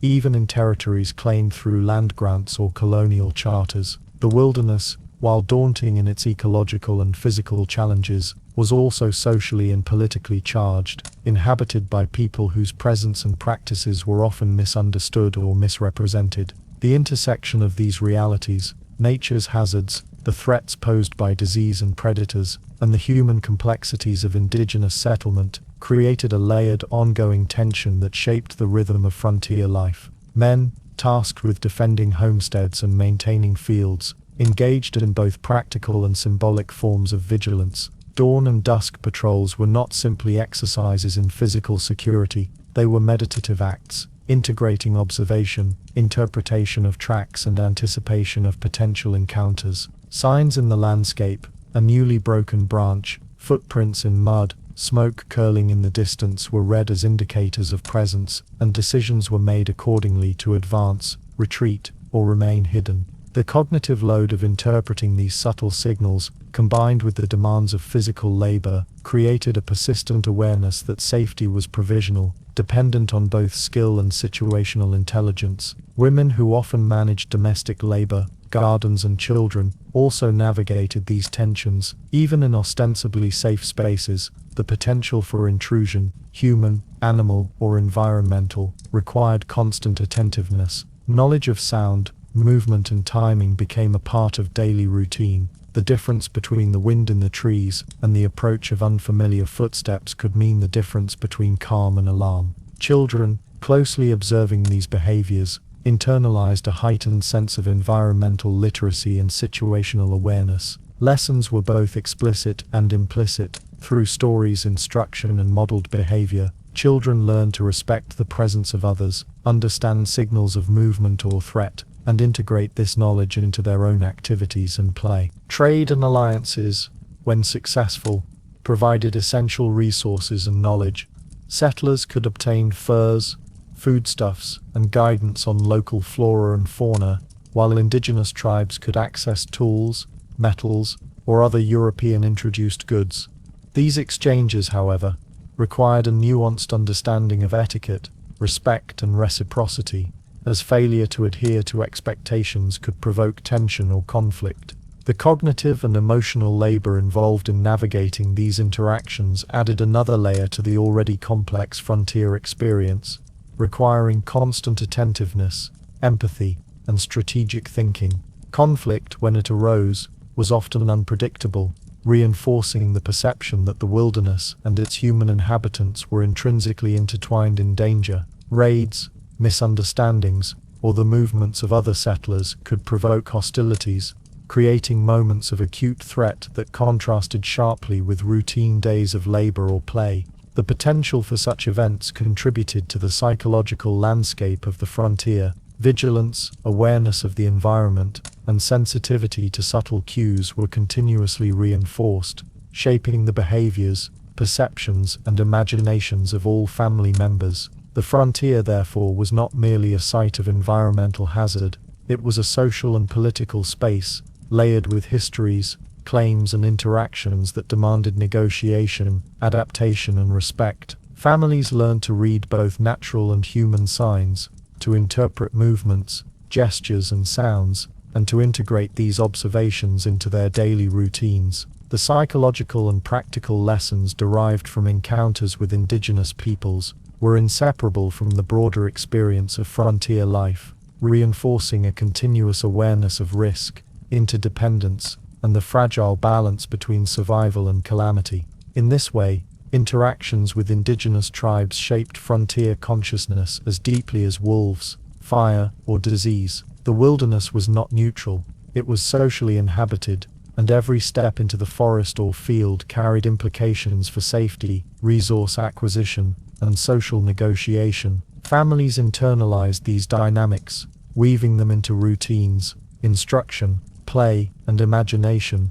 creating a layered, nuanced understanding of life on the edge of the known world. Beyond the unpredictable dynamics of the natural world and the complex relationships with indigenous peoples, frontier families faced a subtler, yet equally persistent challenge: the threat of lawlessness. Sparse population, minimal governance, and the vast distances separating settlements rendered the frontier a zone where human malice could find opportunity, and where traditional forms of justice were often delayed, inconsistent, or absent altogether. Thieves, rustlers, and occasional outlaws exploited this isolation, moving through dense forests, unpatrolled roads, and rugged terrain with a freedom denied in more settled regions. For families whose survival depended on the labor of every hand and the security of their possessions, the presence of human predation added another layer of anxiety to an already complex existence. Cabins, often constructed from timber felled on site,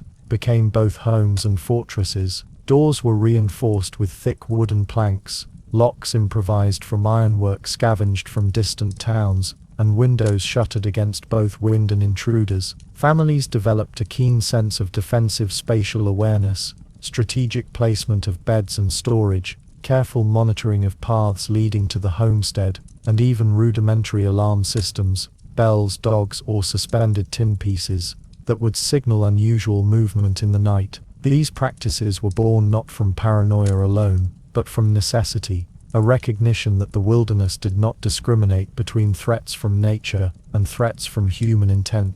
Valuables, food stores, livestock, tools, and clothing were constantly at risk. Theft could occur with subtlety or force, from a single pig taken at night to a full-scale raid on granaries.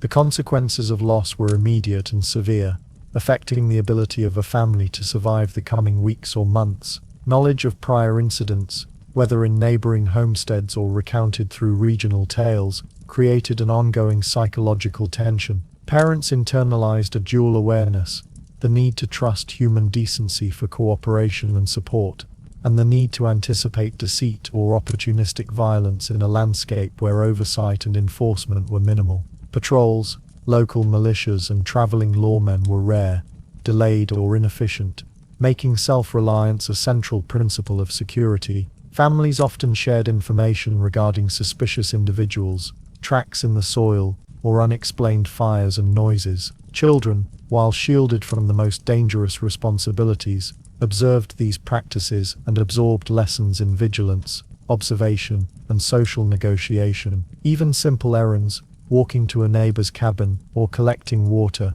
were undertaken with an awareness of human as well as environmental threats. Paths were chosen for visibility, proximity to refuge, or ease of retreat, integrating a subtle but constant negotiation of risk into daily life. The threat of lawlessness also shaped the temporal rhythm of the frontier. Dawn and dusk were particularly sensitive times, when shadows elongated, visibility decreased, and movement through the forest became more hazardous. Families adjusted routines accordingly. Work in fields or woods often began at first light and concluded before dark. Visits to distant neighbors were timed for maximum safety, and chores requiring travel outside the immediate homestead were scheduled with both environmental and human threats in mind. This temporal awareness reflected a layered consciousness in which every activity was measured against multiple contingencies: weather, wildlife, and potential human malfeasance. Psychologically, the presence of outlaws and thieves contributed to a pervasive sense of unease,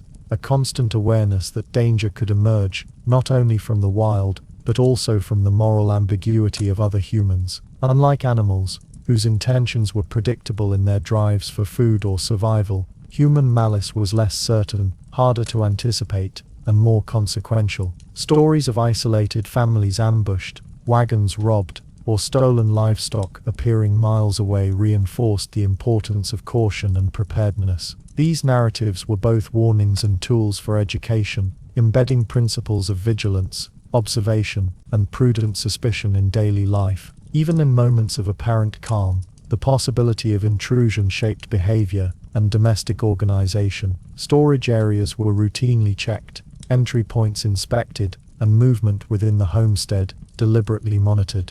Firearms, bows, or other defensive implements were kept accessible, not for aggression, but as instruments of survival in a world where help was distant and law enforcement often non-existent. The constant potential for violence cultivated a mental framework in which caution was habitual, instincts for self-protection honed, and practical foresight continuously exercised.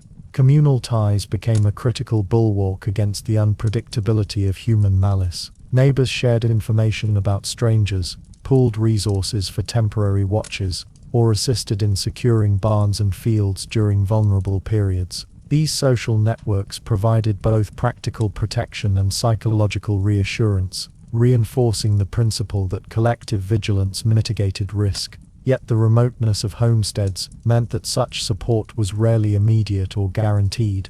Families remained largely responsible for their own defense, integrating preparedness into the routines of work, play, and even sleep. Children observed, learned, and internalized these lessons, often through participation in indirect activities.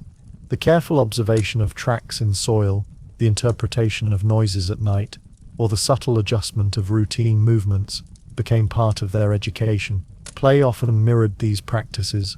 Mock patrols, games of hiding and seeking, and storytelling exercises in vigilance allowed them to practice principles of caution in safe contexts. In this way, the psychological framework of awareness, anticipation, and preparedness became deeply ingrained, bridging the gap between survival skills and the development of prudent judgment. The wilderness, once understood primarily as an environmental challenge, was thus inseparably intertwined with human behavior. Families learned that survival required negotiation not only with wolves, bears, disease, or fire, but also with the unpredictable actions of other humans. Every step outside the cabin walls, every excursion into the forest, every trip to a stream or neighbor, carried dual considerations: natural danger and potential malice.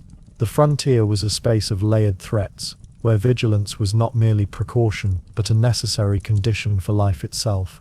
Ultimately, the threat of lawlessness reinforced the central principle of frontier life, the necessity of self-reliance tempered by observation, preparation, and adaptation. Families developed strategies that integrated environmental awareness, social intelligence, and defensive measures, creating a holistic approach to survival.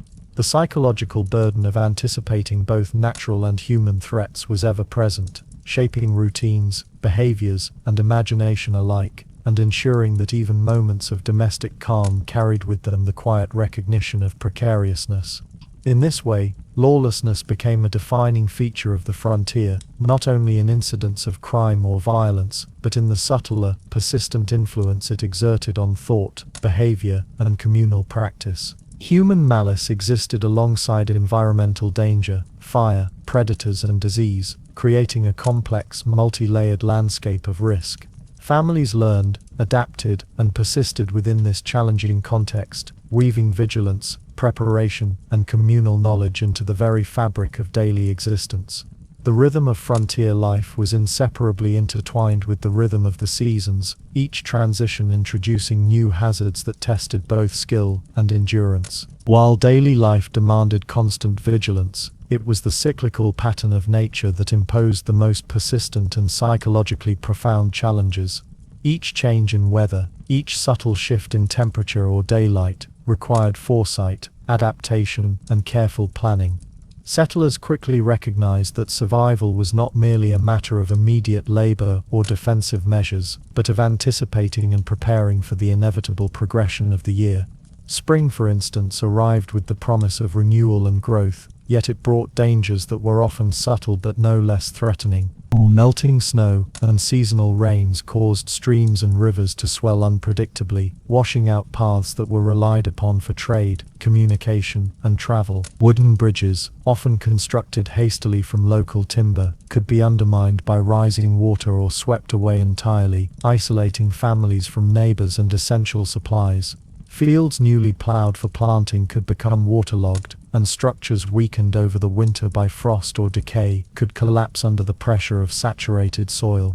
Every step into the spring landscape required careful observation. The gentle shimmer of water might conceal a hidden channel, the soft soil might betray the presence of mud holes, and the debris carried downstream could strike with sudden force. Spring's beauty and promise were inseparable from its capacity for destruction. Summer brought both opportunity and risk. Longer days allowed for extended labor in fields, forests, and homesteads, facilitating planting, harvesting, and maintenance that had been deferred during harsher months. Yet the heat and dryness of summer also elevated the threat of wildfire, particularly in regions where dense underbrush and fallen leaves accumulated over years. A single spark from a cooking hearth, a lightning strike, or even a careless ember from a forge could ignite surrounding vegetation, rapidly spreading into an uncontrolled inferno. The psychological awareness of fire danger was heightened by seasonal conditions. Heat, wind, and low humidity combined to create a latent tension that accompanied every excursion beyond the cabin walls. Summer also brought the increased prevalence of insects and disease. Mosquitoes, black flies, and other pests thrived in warm, stagnant waters, spreading malaria, fevers, and other illnesses that could strike indiscriminately. Families learned to adapt, employing rudimentary repellents, avoiding certain areas at peak insect activity, and closely monitoring the health of both children and adults. Autumn, with its cooling winds and changing foliage, introduced its own set of challenges. The approach of winter was always anticipated with a mixture of preparation and apprehension. Families harvested crops, stored food, and reinforced structures, acutely aware that inadequate preparation could result in hunger or exposure in the months ahead. Autumn winds could be harsh and unpredictable, toppling weakened trees, dispersing seeds and debris, and chilling exposed skin in ways that increased susceptibility to illness. The shortening daylight hours also demanded careful scheduling of labor and travel.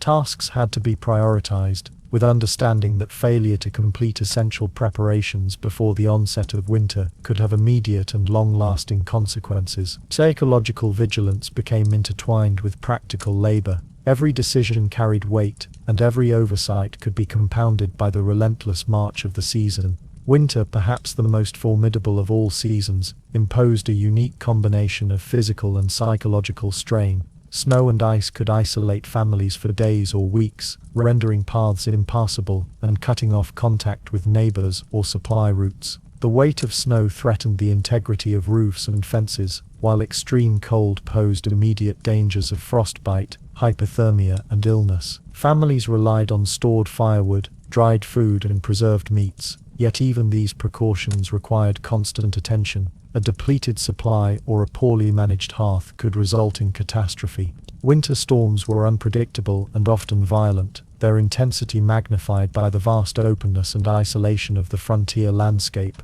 The quiet of snow-covered fields, while serene, also carried a latent menace. The slightest miscalculation or delay could escalate into life-threatening circumstances. The cyclical nature of the seasons imposed not only physical demands but a continuous psychological vigilance. Unlike urban or more densely settled areas, where infrastructure, social support, and commercial networks could buffer seasonal extremes, frontier families depended almost entirely on their own foresight, labor, and ingenuity. Planning for floods, fires, disease, and isolation became an integral part of life, embedding an almost meditative attentiveness to environmental cues. The sight of dark clouds on the horizon, the smell of damp earth in spring, the crisp snap of autumn air, or the silent weight of fresh snow all served as subtle signals, prompting adjustments in activity, heightened alertness, and practical measures for survival. Children, growing up within this cyclical framework,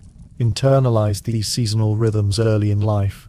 Their play and chores were governed by the demands of each period, collecting firewood and preparing shelters in autumn, tending gardens and observing wildlife in spring, assisting with harvest and watching for fires in summer, and learning patience, observation, and resource management during the harsh months of winter.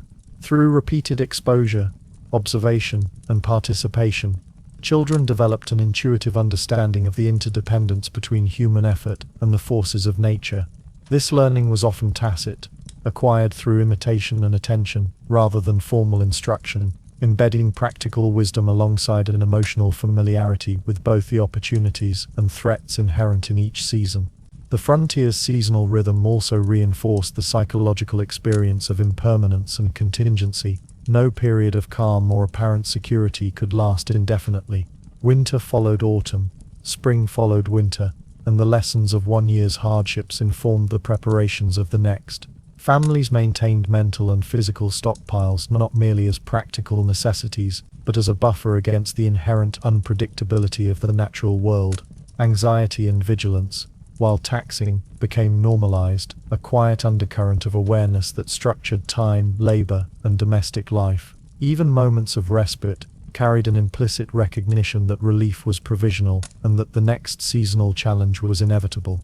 In this way, the changing seasons were more than temporal markers. They were active agents in the shaping of frontier life. Each transition demanded a recalibration of attention, energy, and resources, fostering resilience, adaptability, and situational awareness. The cyclical pattern of floods, heat, winds, and snow created a framework within which survival, labor, and psychological endurance were continuously tested. The wilderness, already a source of physical and social challenges, imposed its rhythms as both constraint and instructor, ensuring that families who thrived did so through careful observation, anticipation, and continual engagement with the natural world. The unrelenting progression of the seasons, with its attendant hazards and subtle cues, underscored the precarious balance of frontier existence. Every day, every decision, every exertion of effort was mediated by the knowledge that the environment's cycles could transform opportunity into peril in an instant. Preparedness, attentiveness, and adaptation were thus not merely strategies for survival, but central principles that shaped thought, behavior, and the emotional landscape of all who lived at the edge of the known world. Life on the frontier was a continuous negotiation with the land, and nowhere was this more evident than in the struggle to produce and secure food.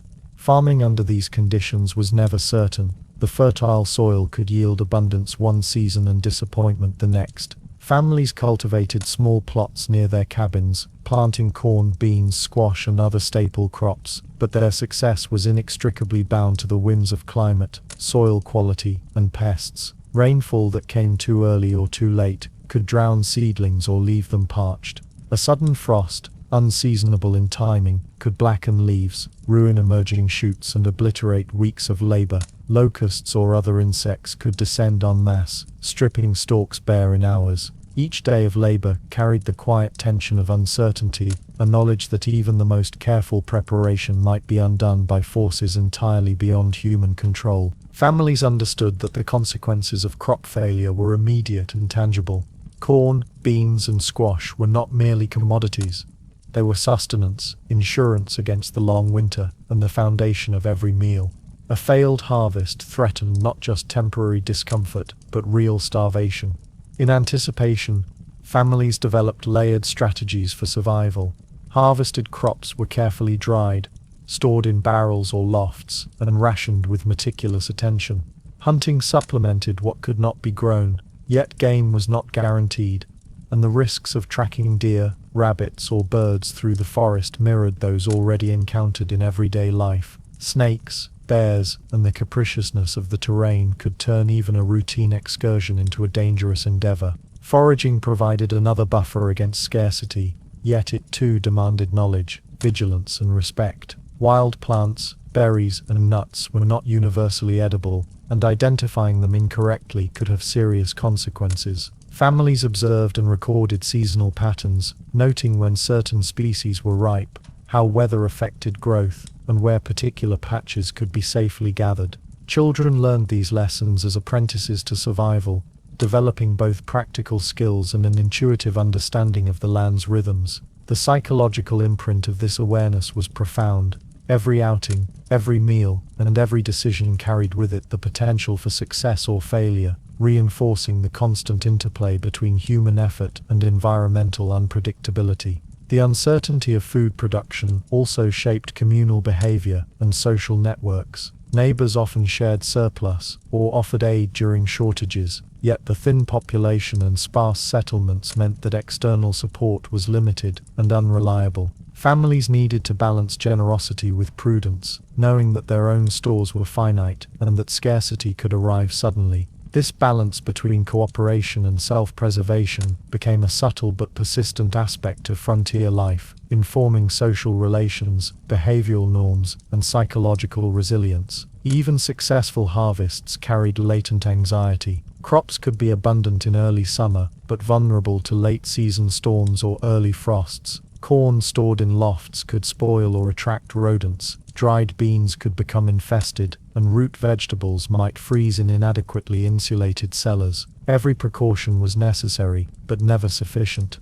Survival was a matter of layered preparation, careful observation, and continual adaptation. This omnipresent awareness of fragility seeped into domestic life, affecting planning, behavior, and emotional responses. Meals were eaten with a quiet gratitude, tempered by the knowledge that abundance could be fleeting. Hunting expeditions, though offering the promise of protein and variety, were equally precarious. The forest could provide deer, rabbits, squirrels, or birds, but each journey carried the risks of injury, disorientation, and predator encounters. Guns, traps, and bows were necessary tools, yet skill and patience were equally essential. Success was never guaranteed, and failure could mean extended periods of reliance on whatever meager stores remained at home. Hunting, like farming, was both a physical task and a cognitive exercise. Awareness of terrain, animal behavior, and seasonal patterns was as critical as endurance and marksmanship.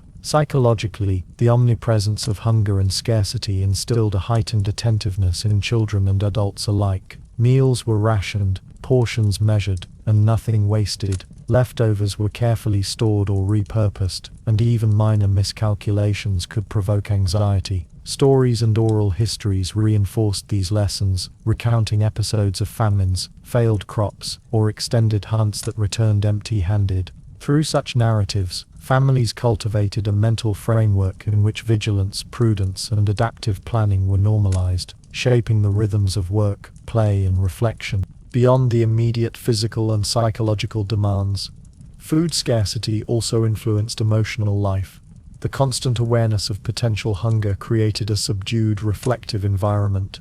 Celebrations were tempered by practicality, and even moments of abundance carried with them an undercurrent of tension, a recognition of the thin line separating security from deprivation. Families became attuned to subtle signs, the color and texture of plants, the behavior of wildlife, and the condition of stored provisions. This attentiveness extended into imagination and storytelling, reinforcing the integration of observation, experience, and caution into cultural memory. The wilderness itself remained indifferent to human need. Fields could be overrun by frost, rain could wash away seeds, and animals could elude pursuit. The land did not reward effort evenly. It exacted work in proportion to its own rules, which were often opaque and unpredictable.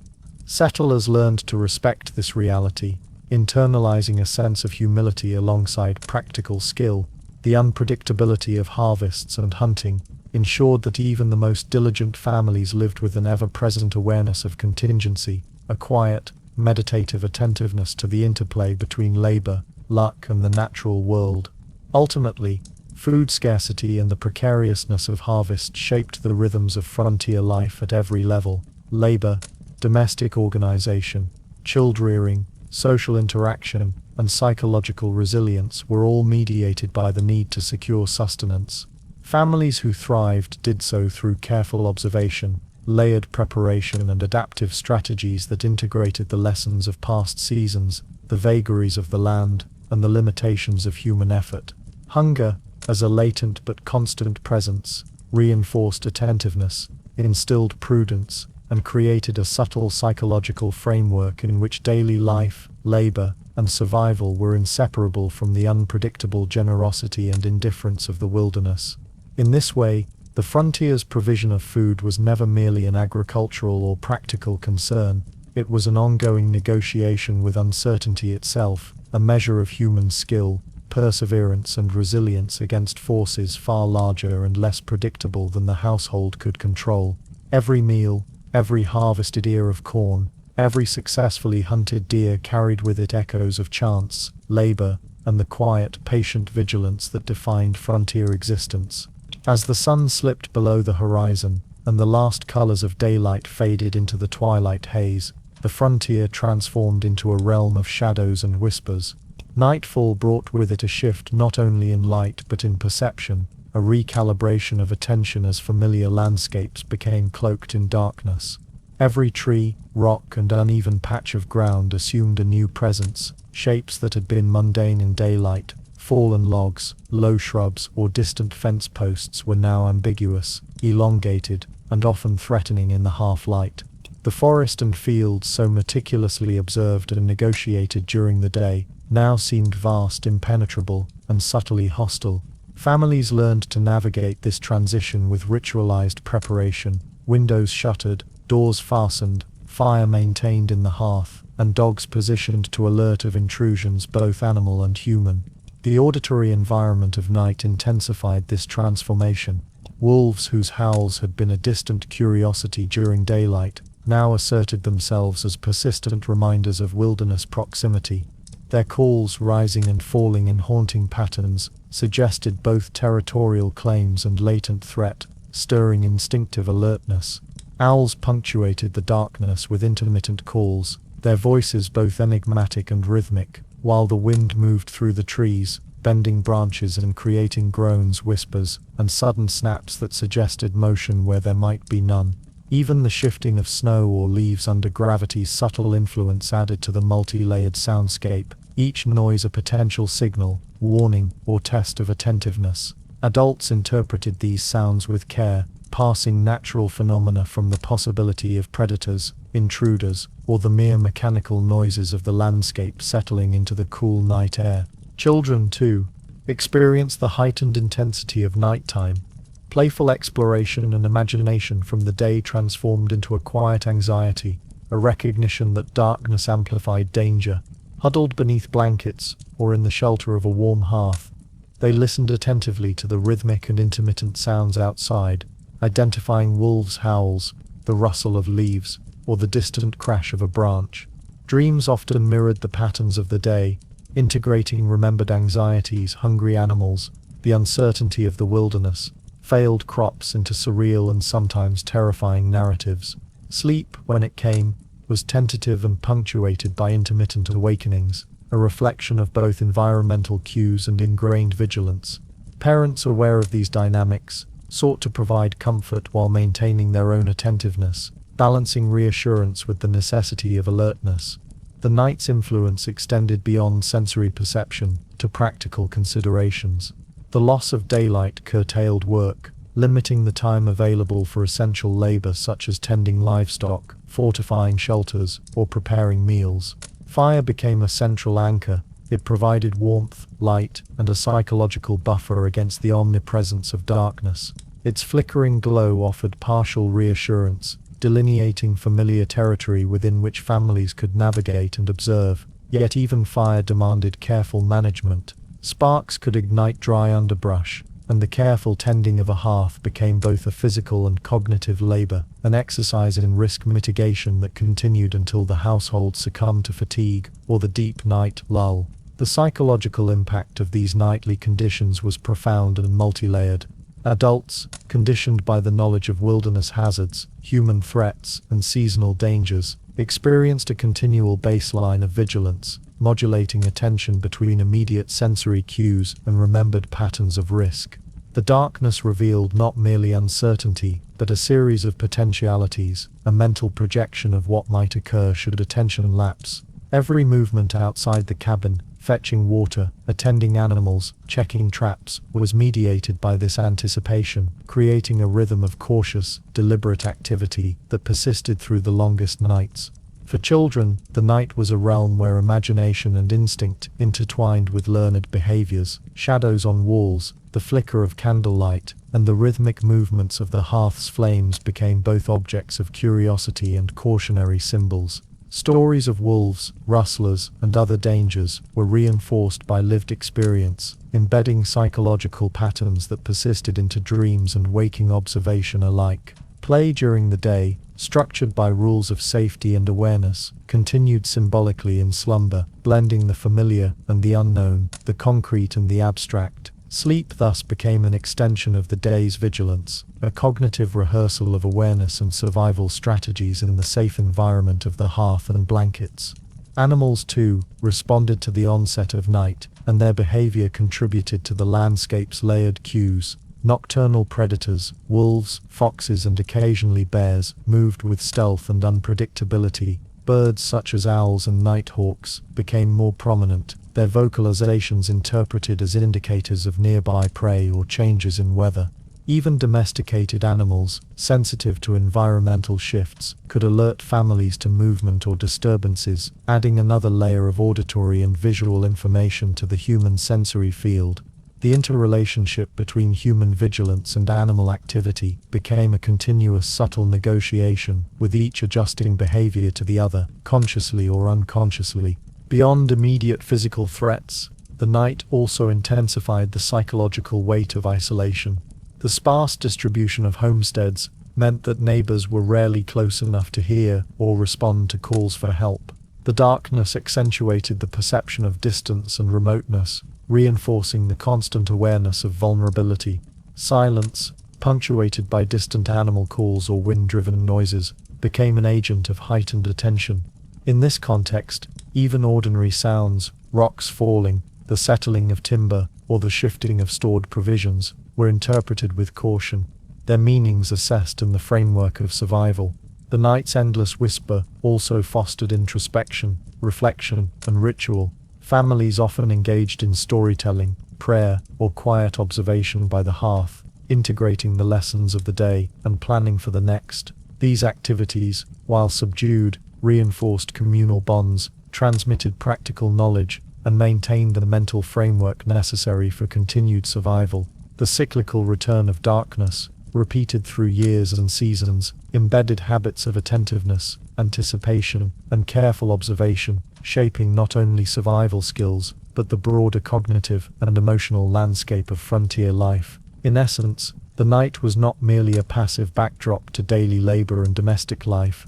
It was an active participant in the frontier experience. Darkness transformed familiar spaces, altered perception, and demanded psychological adaptation. It brought sound and silence, shadows and flickering light, memory and imagination into intimate alignment, creating a nocturnal environment that was simultaneously beautiful, enigmatic, and fraught with latent threat. Children, adults, and animals alike existed within this shared temporal and spatial field, learning to navigate, interpret, and respond to its subtle and persistent cues. The night's endless whisper, with its chorus of predators, rustling leaves and distant sounds, was thus a continuous extension of the wilderness. It shaped sleep, dreams, domestic rituals, and the rhythm of life itself. Vigilance, observation, and preparation persisted through hours of darkness, reflecting the broader condition of frontier existence, an ongoing negotiation with uncertainty,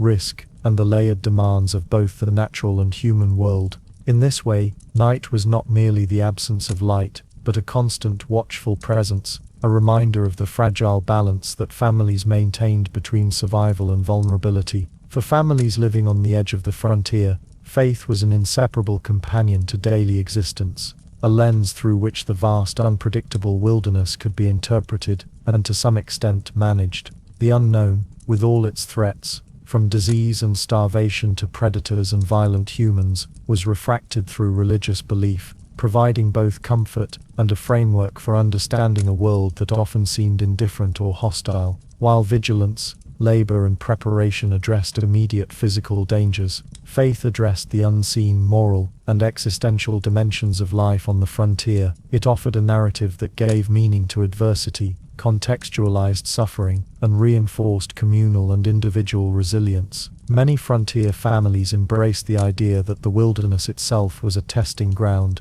Daily encounters with natural hazards, harsh weather, scarcity of food, and the latent threats of lawlessness were interpreted not solely as random misfortune, but as trials designed to cultivate virtue, patience, and perseverance. Parents instructed children in moral lessons intertwined with practical knowledge. The slow cultivation of crops became a lesson in patience and divine providence. The careful navigation of forests and rivers reinforced humility before the power of creation, and the constant observation of predators and disease underscored the need for prudence, vigilance, and reliance on God's guidance. In this framework, danger was not merely a physical challenge, but a spiritual one, and an opportunity for reflection and growth as well as survival. Sermons, prayer, and communal worship reinforced these perspectives, imbuing everyday experiences with moral significance. Families often attended services in nearby settlements when possible, or gathered for private devotions at home. Prayer was invoked to protect against wolves, disease, floods, and misfortune, and rituals acknowledged both gratitude for provision and petition for continued safety. Children absorbed these practices through observation and participation, learning to associate daily routines, planting, hunting, tending animals, and maintaining homes with ethical and spiritual discipline. Stories of divine intervention or providence, whether historical or anecdotal, reinforced the idea that human perseverance and piety could mitigate the most formidable dangers. Faith also provided interpretive tools for understanding misfortune. Illness, crop failure, or predation could be framed as tests of endurance or as reminders of moral obligations. This perspective did not eliminate fear, it reframed it, offering a conceptual structure through which anxiety could be understood and managed. A sudden storm might be seen as a divine reminder of humility, a disease outbreak as a test of moral and communal responsibility, and encounters with predators or strangers as opportunities for prudence, courage, and discernment. In this way, the moral dimension of danger became intertwined with the practical, creating a cognitive framework that guided decisions, labor, and domestic routines. Beyond individual and familial practices, religious belief structured communal norms and expectations. Neighbors shared stories of divine protection or cautionary tales about moral lapses that led to misfortune, reinforcing social cohesion and shared behavioral codes. Mutual aid, ethical treatment of one another, and vigilance in both moral and physical realms were framed as expressions of faith, integrating spiritual principles with the necessities of frontier life. This integration of the sacred and the practical provided both reassurance and a form of psychological scaffolding, enabling families to navigate a world in which danger, scarcity, and uncertainty were constant companions. Yet religious belief did not render the wilderness benign. Families understood that prayer and ritual were supplements to, not substitutes for, practical preparedness. Crops still needed tending, homes required reinforcement, paths had to be navigated carefully, and children needed instruction in both survival skills and moral conduct. Faith offered perspective, not immunity. It tempered fear by providing a sense of purpose, framing adversity as meaningful, and offering hope for protection, but it did not eliminate the underlying realities of vulnerability, scarcity, and risk. In fact, the awareness of divine testing could intensify vigilance, heightening attention to both spiritual and physical duties. The interplay of fear, preparation, and faith shaped daily rhythms. Morning chores, whether feeding livestock, tending gardens, or gathering firewood, were performed with an awareness of environmental threats and an accompanying sense of spiritual observance. Evening devotions, prayers before meals, and quiet reflection by the hearth reinforced moral and psychological frameworks, integrating experiences of danger and labor into a coherent worldview. Children internalized these practices through repetition, observation, and participation, developing an intuitive understanding of both the natural and moral landscapes in which they lived. Religious narratives also offered interpretive frameworks for phenomena that could not be explained through immediate observation or scientific understanding. Disease outbreaks, sudden storms, animal behavior, and accidents could all be contextualized within a spiritual schema, allowing families to ascribe cause, predict potential consequences, and identify appropriate responses in both practical and ethical terms. This interpretive lens mitigated some of the psychological burden of uncertainty, providing a sense of order and predictability in a world where chaos, danger, and randomness were ever present. Additionally, faith shaped interpersonal dynamics and emotional resilience.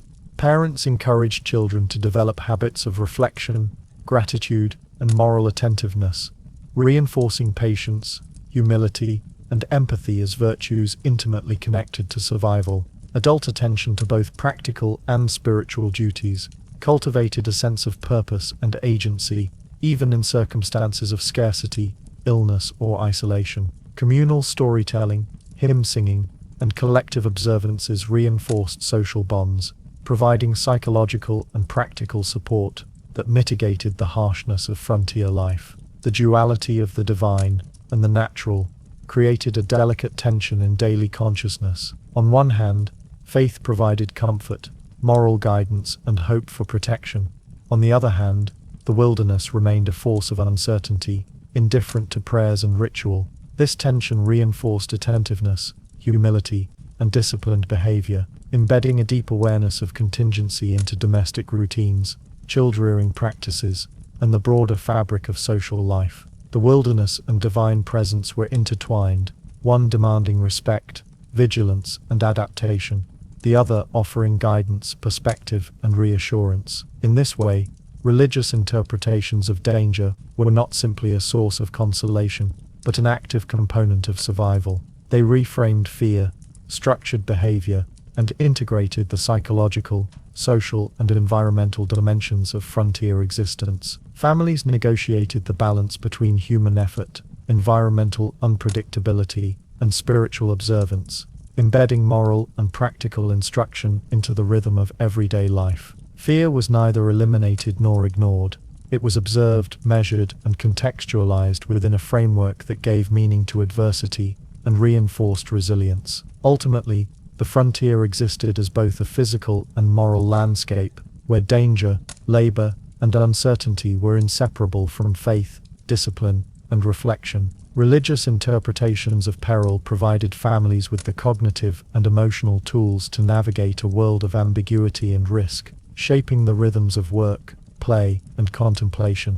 Faith offered perspective, structure, and reassurance, framing the unknown as both trial and lesson, and ensuring that even in the darkest, most uncertain moments, the wilderness was understood as part of a larger, morally infused cosmos, in which human perseverance, prudence, and piety could coexist with the demands of survival. Life on the frontier was rarely solitary in theory, though the isolation of homesteads could make it feel so in practice. Families, even those deeply embedded in the rhythms of self-sufficiency, understood that survival depended not only on labor and vigilance, but on connections with other settlers. Seasonal migration, undertaken for fairs, market days, or religious gatherings, was both a practical necessity and a social ritual. These journeys allowed the exchange of goods, information, and emotional support, but they were undertaken under the same persistent shadow of wilderness threat that defined daily life. The forests, rivers, and uneven terrain traversed during these excursions imposed subtle and overt dangers, demanding attentiveness, preparation, and respect. Spring and summer, with their longer days and milder weather, provided the most favorable windows for these movements. Families would pack wagons with surplus crops, handmade goods, or tools, preparing for travel that might last several days. Children were included in these journeys, both to assist with chores and to learn the intricate knowledge of navigation, negotiation, and social interaction. The roads themselves were rudimentary, narrow, often overgrown tracks that meandered through dense forests, open fields, and across shallow streams. These paths offered the promise of connection but were fraught with risks. Horses could stumble, wagons could become mired in mud, and sudden storms could transform gentle terrain into treacherous obstacles. Every step of the journey required mindfulness, not only of immediate physical challenges, but of latent threats, predatory animals, unstable river crossings, or at times human malice. Markets and fairs served as more than venues for trade. They were repositories of communal knowledge, where news traveled alongside goods. Frontier families learned of weather patterns, disease outbreaks, or predatory activity in surrounding regions through casual conversation and observation. Gossip, reports of failed harvests, and accounts of lawlessness all informed decisions at home, influencing crop choices, hunting plans, and defensive measures. Religious gatherings similarly reinforced both spiritual and social cohesion. Sermons, hymns, and shared prayer offered reassurance, reinforced moral lessons, and provided moments of reflection and comfort, reminding families that they were part of a wider moral and social framework, despite the isolating wilderness around them. Yet, even as the promise of community offered sustenance, both material and emotional, the journey itself underscored the constant presence of danger. Dense woods could conceal wild animals, snakes, and other predators. River crossings, seemingly gentle in daylight, could become perilous in spring runoff, with currents capable of overturning small boats or sweeping away livestock. Travel at dusk or in unexpected storms heightened risk, forcing families to navigate by intuition, memory, and observation. The wilderness was simultaneously a connector, providing routes, resources, and opportunities, and a barrier, mediating contact and asserting its power over human movement. Children observed these patterns keenly, learning that survival extended beyond the homestead. They saw the duality of the wilderness, a domain of challenge, uncertainty and potential harm, but also a provider of opportunity, knowledge and social bonds. The seasonal migrations became instructional rituals, in which spatial awareness, attentiveness to weather, and understanding of human and animal behavior were all practiced in a live, dynamic context. These journeys were slow, deliberate, and punctuated by stops for rest, water, and vigilance, cultivating endurance, observation, and patience, skills as essential to survival as the cultivation of crops or the maintenance of shelter. The rhythm of these migrations mirrored the broader cyclical patterns of frontier life. Spring and early summer journeys facilitated planting and preparation. Late summer and autumn trips allowed for the exchange of harvest goods and participation in communal celebrations. In winter, travel was limited, sometimes impossible, reinforcing reliance on stored provisions and emphasizing the critical importance of prior planning. The invisible hand of the wilderness shaped not only when and how travel occurred, but the psychological framework through which families interpreted both opportunity and danger. Anticipation, preparation, and prudence became internalized, a cognitive rhythm that echoed the external seasonal rhythms. Social cohesion formed during these communal events also had long-term implications. Families forged alliances, shared labor for emergency repairs, and developed informal networks of mutual aid. Knowledge about safe routes, reliable neighbors and local hazards was transmitted orally, passed from one generation to the next in stories, instructions and casual observation. In a landscape where formal governance and infrastructure were sparse, these connections were as vital as any physical tool or defensive structure. The wilderness, by interposing distance, scarcity and risk between settlements, made community both a goal and a precarious resource. The sensory experience of travel was deeply intertwined with psychological awareness. Horses' hooves struck uneven ground. Wagon wheels creaked under shifting loads.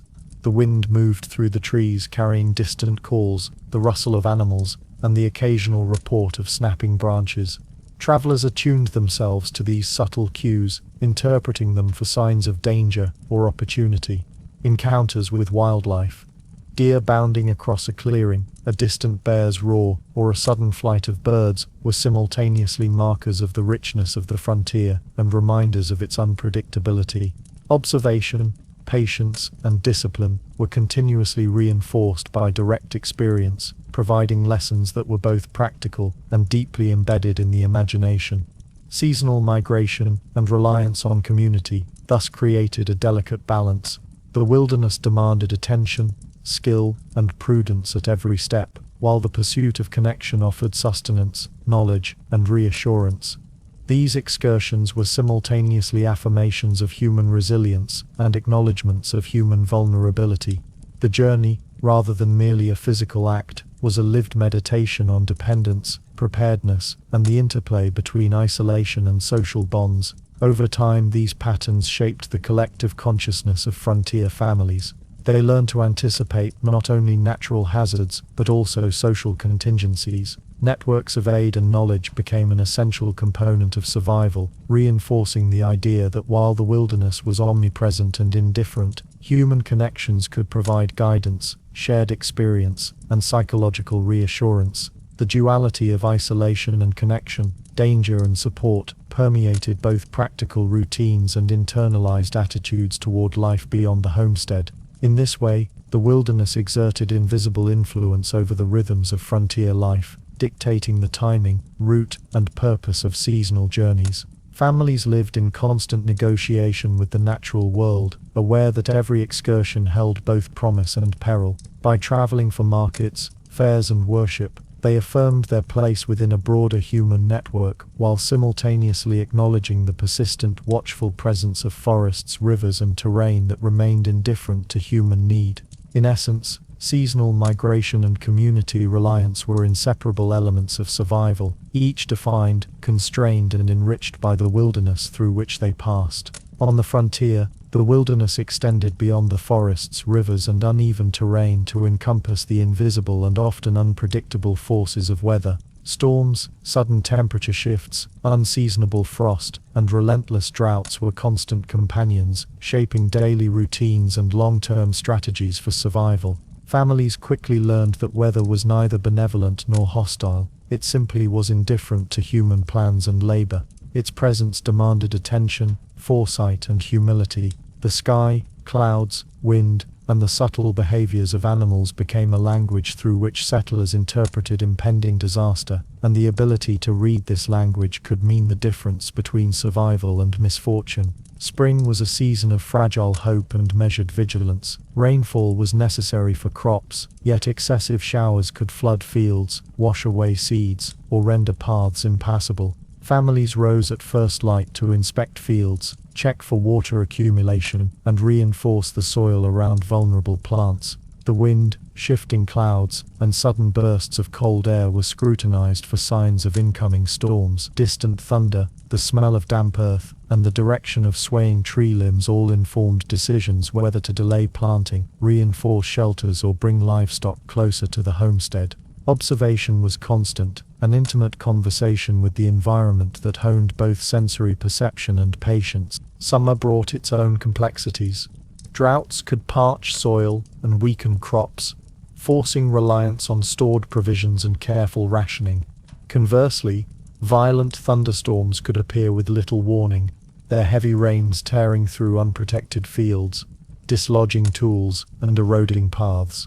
Lightning presented both immediate danger and long-term disruption, as forest fires could ignite from a single strike, spreading with terrifying speed through dry underbrush and across open meadows. Families maintained fire breaks and monitored weather patterns, not only for the sake of crops, but for the safety of homes, livestock, and neighboring communities. Evening was a period of particular attentiveness. Clouds darkening in the west, sudden drops in temperature, and the rising scent of rain were interpreted and acted upon, shaping the pace and rhythm of domestic activity. Autumn, while ostensibly a season of harvest and preparation, carried the implicit threat of early frost and sudden cold snaps. Crops brought in too early risked spoilage, while those left in the field too long could be destroyed by freezing nights. Families engaged in meticulous calculation, balancing labor, storage, and risk. Fires were maintained for warmth and drying of harvested grain, while barns and storage sheds were inspected for structural integrity against wind, snow, and rain. Even minor miscalculations could have cascading consequences. A brief frost might render a week of planting efforts meaningless, prompting weeks of labor-intensive recovery. The uncertainty of the season reinforced an ethos of vigilance, patience, and practical knowledge, passed down from one generation to the next. Winter introduced perhaps the most pervasive and inescapable challenges. Harsh cold, ice, and snow could isolate homesteads entirely, making travel dangerous or impossible. Rivers froze, cutting off water sources or hindering transport, while snowdrifts could bury pathways and fences, disrupt livestock grazing, and collapse roof structures under their weight. Families developed routines of preparation in anticipation. Firewood was stockpiled, food stores carefully rationed, and clothing layered to withstand the relentless chill. Even with preparation, winter demanded attentiveness. Frostbite, hypothermia, and limited mobility were constant threats, and any lapse in judgment could escalate into life-threatening circumstances. Children, whose perception of danger was already shaped by forest animals, isolation, and predation, quickly learned to respect the power of weather. They observed subtle changes, the sudden shift in the wind's direction, the behavior of birds seeking shelter, or the smell of ozone in the air before a thunderstorm. These observations were integrated into their play, their chores, and their understanding of temporal rhythms. All weather became both a practical teacher and an imaginative one, embedding lessons about cause, effect, and preparation into everyday consciousness. Dreams, too, reflected this attentiveness, translating storms, floods, and blizzards into surreal, cautionary narratives that mirrored waking awareness. Weather also shaped community dynamics. Families communicated observations about storms, river levels, and crop conditions at seasonal gatherings, markets, and religious services. Information about impending weather could dictate travel plans, market participation, and cooperative labor, as neighbors assisted one another in shoring up shelters or moving livestock to safer pastures. Knowledge was both cumulative and critical. Each observation, each anecdote, informed the next generation's ability to survive the vicissitudes of the frontier. The wilderness, in this sense, functioned as both a teacher and an arbiter, rewarding attentiveness while punishing negligence. Even minor weather changes carried implications for safety and productivity. A sudden drizzle could transform into a downpour, softening paths and weakening the structural integrity of bridges, fences, and barns. Gusts of wind could uproot young trees, scatter stored grain, and disrupt fences containing livestock. Families cultivated an intimate awareness of these subtleties, interpreting each environmental cue as a message requiring action. Vigilance became habitual, observation was continuous, and responses were deliberate. This attentiveness was a form of labor in itself, an invisible yet persistent negotiation with forces beyond human control.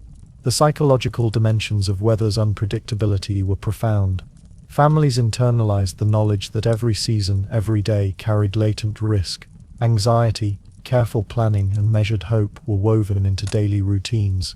Decisions were constantly mediated by forecasts interpreted through observation, experience, and oral tradition rather than instruments. This heightened attentiveness shaped not only labor but social interaction, domestic rituals, and emotional resilience. Life was a delicate equilibrium, in which foresight, prudence, and adaptation were as critical as strength or skill. In some, weather acted as a silent opponent, present, persistent, and impartial. It dictated the timing of planting, the pace of labor, the route of travel, and the strategies of survival. Its influence extended beyond physical danger to inform psychological preparedness, social cooperation, and the rhythm of daily existence. The wilderness was a teacher in these circumstances, offering lessons in observation, humility, and resilience. Families who thrived were those who could anticipate, adapt, and respect the complex interplay of environmental forces, understanding that survival was contingent not solely on effort or skill, but on a continuous negotiation with the unpredictable, ever-present rhythms of weather. On the frontier, where homesteads were often separated by miles of forest, field, or river, social connection was maintained as much through story as through physical presence. Families relied on oral narratives to transmit not only history and culture, but crucial survival knowledge. These stories, shared beside the hearth, under the stars, or during communal gatherings, reinforced awareness of the wilderness and encoded lessons about danger, prudence, and resilience. In a landscape defined by unpredictability and isolation, the tales were more than entertainment. They were vital instruments of education, shaping behavior, reinforcing vigilance, and cultivating a shared understanding of the world beyond the cultivated land. Even the simplest narrative held multiple layers of meaning. A story about a neighbor lost in the forest might recount the sequence of errors that led to their disappearance, misreading landmarks, underestimating a river's current, or neglecting to observe the signs of approaching storms. Through these accounts, children learned the value of observation, caution, and preparation. The tales often emphasized consequences, implicitly instructing listeners in practices designed to mitigate risk, such as marking trails, carrying tools or weapons, and maintaining a constant awareness of environmental cues. In this way, narrative and practical knowledge were intertwined, with cultural memory serving both as moral compass and survival guide. Feral animals, wolves, bears, or packs of wild dogs, featured prominently in these stories. Accounts of livestock seized, pets lost, or even humans threatened, became common elements of cautionary narratives. The stories were detailed in ways that allowed listeners to reconstruct sequences of events, observe patterns of animal behavior, and anticipate similar dangers in their own lives. Such oral transmission ensured that experiential knowledge was not confined to individuals who had encountered threats directly, but circulated throughout the community, forming a collective understanding of the risks inherent in frontier life. The stories codified not only fear but strategies, how to reinforce pens, where to avoid wandering at dusk, or how to interpret tracks and droppings as warnings of nearby predators. Disease and sudden illness were equally prominent in these narratives. Tales of neighbors who had fallen victim to fever, contaminated water, or exposure to harsh elements underscored the ever-present vulnerability of human bodies in the wilderness. These accounts emphasized caution, hygiene, and vigilance, and often carried moral or religious undertones, framing misfortune as both a natural hazard and a potential divine test. Listening carefully, children absorbed lessons about risk, contingency, and the consequences of inattention, internalizing the intersection of physical, social, and moral knowledge in ways that would guide their decisions for years to come. The manner in which these stories were told contributed to their potency. Nighttime gatherings around the hearth were ideal settings. Flickering firelight cast dancing shadows on walls, creating a mutable stage for the imagination. The rhythmic cadence of adult speech, punctuated by pauses for effect, allowed listeners to dwell on the suspense and the implied threat. Sensory detail was often emphasized: howling wolves echoing across the forest, the shiver of wind through bare trees, the crack of ice underfoot, all contributing to a layered cognitive rehearsal of danger. Children experienced a controlled encounter with fear, one that sharpened their attentiveness while remaining contained within the safe boundaries of the home. Communal gatherings further reinforced the lessons embedded in these narratives. During fairs, religious events, and market days, settlers exchanged stories, each family contributing observations, misadventures, and cautionary episodes. The repetition of themes, vanished neighbors, sudden storms, or predatory encounters, cemented these lessons in communal memory. Patterns emerged, guiding decisions about travel, resource management, and risk mitigation. The wilderness, although physically distant during these gatherings, remained omnipresent in the collective consciousness, mediated by shared stories that reminded everyone of the vigilance necessary for survival. Children's internalization of these narratives was both practical and psychological. They learned to measure curiosity against prudence, to test boundaries while respecting danger, and to observe the world with a careful, attentive gaze. Imagination and fear became tools for rehearsal. The mind practiced recognizing threats, predicting consequences, and formulating responses, all within the safety of the household. Dreams often mirrored these rehearsals, blending remembered stories with lived experiences to reinforce survival instincts. In this way, oral narratives functioned as extended cognitive training, cultivating skills that were vital for navigating a world of uncertainty. The stories were also moral instruments. Lessons about honesty, diligence, cooperation, and respect for nature were often embedded within cautionary accounts of misfortune. A tale of a farmer who neglected fences and lost livestock could become a meditation on diligence. A story of a traveler ignoring signs of a storm might emphasize humility and prudence. Moral instruction and practical advice were thus inseparable, creating a holistic framework through which families understood risk, responsibility, and survival. Even humor and exaggeration had their place. Tales were often embellished to accentuate danger, create memorable imagery, or engage listeners' attention. The hyperbolic howl of wolves, the enormous shadow of a bear, or the sudden collapse of a frozen river became narrative devices that reinforced the lessons while fostering communal bonds through shared storytelling. These exaggerations were understood within context. Listeners knew how to parse fact from dramatic flourish, allowing them to retain practical lessons while enjoying the artistry of narrative. Over generations, these stories created a lattice of cultural memory, a network of knowledge that transcended individual experience. Even families newly arrived on the frontier could access the accumulated wisdom of neighbors and elders through storytelling. This continuity mitigated the effects of isolation, ensuring that essential knowledge about the wilderness, predators, weather, disease, and human behavior was transmitted reliably. The oral tradition thus served as both protective mechanism and cultural glue, sustaining communal resilience amid the omnipresent uncertainties of frontier life. Ultimately, social tales and oral warnings reinforced the pervasive understanding that the wilderness was a living, dynamic presence filled with both opportunity and peril. Children, adults, and even entire communities internalized these narratives as guides, cautionary frameworks, and moral instruction. The stories were never static. They evolved with experience, adapting to new hazards, seasonal changes, and communal memory.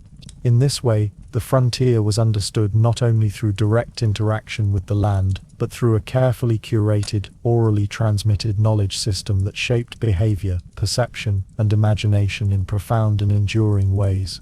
Frontier life demanded adaptation not only as a practical necessity, but as a psychological buffer against the omnipresent threats of the wilderness. Families initially cautious and uncertain gradually developed a repertoire of skills that allowed them to navigate their environment with greater confidence, even while the landscape remained fundamentally indifferent. These skills, honed over years of observation, labor, and trial and error, functioned as shields, tools to mediate danger, extend survival, and maintain a sense of agency in a world defined by unpredictability. Yet mastery was never absolute. The wilderness, vast and morally neutral, remained a persistent reminder of human fragility and the limits of control. Tracking animals was among the earliest and most essential of these skills. Frontier families relied on hunting not merely for recreation, but for sustenance, requiring careful observation and knowledge of animal behavior. Children learned to distinguish paw prints in mud and snow, note droppings, and interpret subtle signs in broken branches or trampled grass.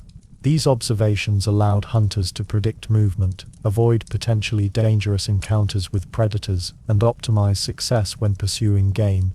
Tracking became a form of intimate literacy, a language in which the forest communicated its patterns, moods, and perils. Mastery of tracking imbued families with a sense of competence and preparedness, yet every new season, every change in weather or animal behavior, reaffirmed the necessity of ongoing attentiveness. Preserving food constituted another critical skill. Frontier families faced seasonal fluctuations and the constant risk of crop failure or predation. They learned to smoke and salt meat, dry fruits and vegetables, and store grain in ways that deterred rodents and spoilage.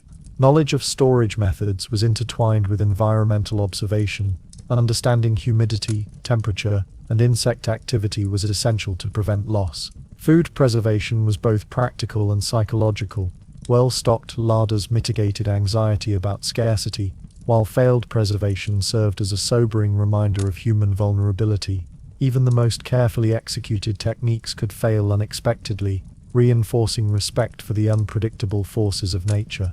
Shelter construction demanded creativity, foresight, and labor-intensive attention to detail. Cabins were built with robust foundations, angled roofs to shed snow and rain, and chimneys designed to draw smoke efficiently while reducing fire risk. Fences and enclosures protected livestock, while strategic placement of homes near water sources or elevated ground offered defensive advantages against flooding or predatory incursions. Each improvement was informed by observation, experience, and adaptation, yet no construction could guarantee absolute safety. Storms could breach walls, wind could topple trees onto homes, and fire, an ever-present hazard, could negate months of labor in moments. Mastery was iterative, built through observation, adaptation, and the constant interplay between ambition and humility. Plant recognition and utilization formed a subtler but equally vital set of skills. Families needed to differentiate edible plants from poisonous varieties, identify medicinal herbs, and recognize seasonal cycles of growth and dormancy. These abilities reduced reliance on unpredictable hunting and provided remedies for minor ailments, enhancing resilience. Children were educated through hands-on experience, observing changes in leaf shape, noting growth patterns, and learning the scent and texture of herbs. Such knowledge not only improved practical survival, but reinforced attentiveness, discipline, and patience. Even minor misidentification, however, could result in illness, underscoring the inherent risk and reinforcing respect for the natural world.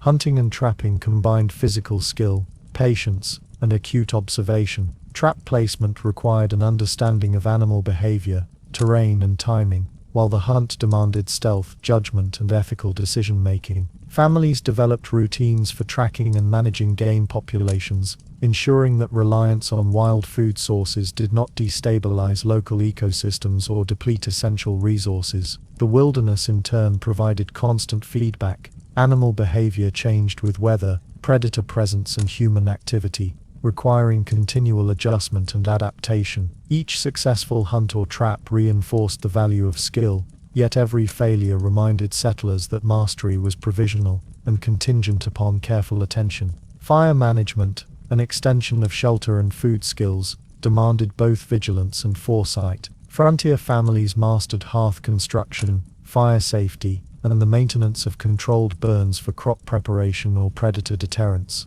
Fire's dual nature, as sustainer and potential destroyer, remained a constant concern. Each season, particularly during dry summer months, required careful monitoring and disciplined response. The ability to control fire granted families a measure of authority over their environment, yet the unpredictability of lightning, wind, and drought meant that vigilance could never be relaxed entirely. Social and communal skills complemented these practical abilities. Families shared knowledge of weather patterns, predator behavior, and plant cycles, creating networks of mutual aid. Elders instructed younger generations in the subtleties of survival, embedding tacit knowledge in rituals, routines, and storytelling. Even within isolation, human ingenuity thrived through cooperation, observation, and the codification of experience. Skills became both protective measures and cultural inheritance, transmitted orally and practically, ensuring that survival was supported by both labor and shared understanding. Yet no accumulation of skill could wholly remove the uncertainties inherent to frontier life. The wilderness remained morally neutral. Storms did not discriminate between the cautious and the reckless, predators did not assess experience before striking, and disease did not heed preparation. Every achievement, every successfully preserved larder or hunted deer, carried the implicit reminder of fragility. Mastery was relative, an ongoing negotiation with forces beyond human control, and each success was shadowed by the awareness of what could go wrong. This tension between competence and vulnerability shaped attitudes, decisions, and the rhythms of domestic and communal life. Psychologically, skill development functioned as a form of reassurance. Knowledge reduced fear, allowing families to approach daily labor with confidence and intentionality. Yet this reassurance was tempered by realism.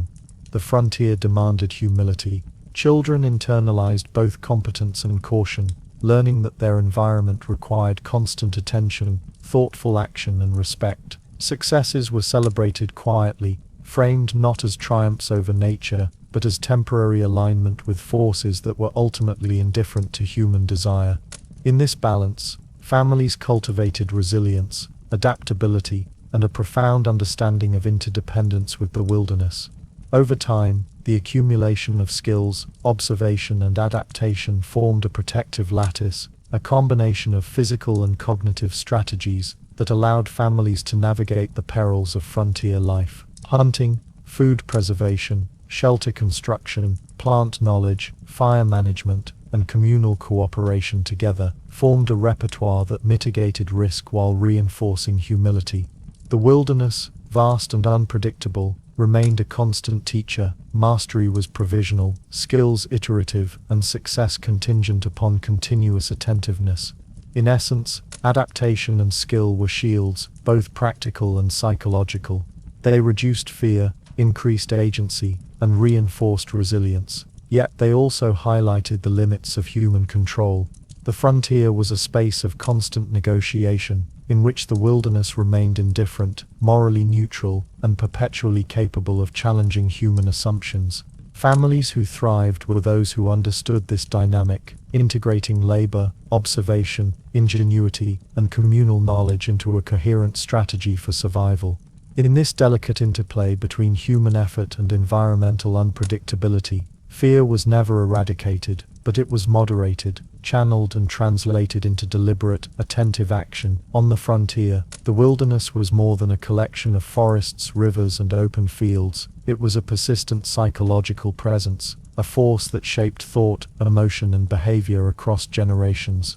Families understood that survival was not only a matter of labor, skill, and observation, but also of mindset. Fear, respect, and attentiveness became part of the inherited culture, transmitted quietly but powerfully through daily life, storytelling, ritual, and example.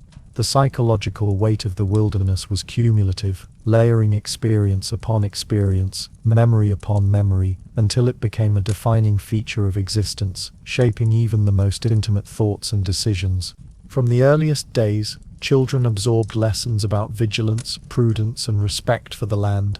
Parents, consciously or unconsciously, embedded caution into routines, guiding children away from unfamiliar trails. reminding them of dangerous animals and instructing them on the signs of storms or disease. Stories reinforced these lessons, often dramatizing consequences while providing guidance on safe behavior. Through repetition and observation, fear and respect were codified as natural, rational responses to the environment. Over time, these internalized behaviors became instinctive, forming a psychological framework through which each new generation interpreted the world. Rituals, both practical and symbolic, further reinforced this psychological inheritance. Daily routines, inspecting fences, maintaining firewood, checking traps, and observing weather patterns, functioned as repeated affirmations of vigilance. Each act of preparation was both a practical necessity and a psychological rehearsal, reinforcing awareness of potential threats. Seasonal activities, such as planting, harvesting, and hunting, carried implicit lessons about timing, patience, and foresight. Even communal gatherings and religious observances contributed to the cultural framework, emphasizing the alignment of human behavior with both moral and environmental order. These rituals normalized a state of attentiveness, instilling in children the expectation that the wilderness was at once beautiful, vital, and dangerous. Stories, as previously noted, played a central role in shaping intergenerational understanding. Accounts of vanished neighbors, lost livestock, or predatory encounters became embedded in family memory, often repeated at the hearth during long winter nights or at communal gatherings. These narratives were not merely cautionary, they were mnemonic devices, encoding lessons about risk, consequence, and prudence. Children internalized these stories alongside practical instruction, allowing imagination and experience to merge into a nuanced understanding of both visible and invisible threats. Dreams and play often mirrored these narratives, providing a cognitive rehearsal of danger and reinforcing attentiveness, even in moments of leisure. The transmission of psychological weight was subtle yet profound. Even as families carved out more secure homesteads through fencing, clearing land, and constructing robust shelters, the consciousness of danger remained. Knowledge of predators, disease, weather, and social risks persisted, informing decisions and shaping behaviors long after immediate threats were mitigated. The wilderness was thus not a background setting, but a persistent interlocutor, its influence encoded in the attitudes, choices, and expectations of each generation. Children learned to see the land as both resource and hazard, beauty and menace, a duality that framed their relationship with nature, labor, and community. Seasonal and daily routines reinforced the integration of these lessons into lived experience. Morning inspections of crops and livestock, maintenance of paths and structures, and careful observation of weather patterns were exercises in both survival and psychological conditioning. Each task reaffirmed awareness, strengthened the sense of agency, and provided repeated opportunities to internalize vigilance. Over years and decades, these patterns became deeply ingrained, forming a cognitive scaffolding that enabled anticipation of threats and prudent decision-making.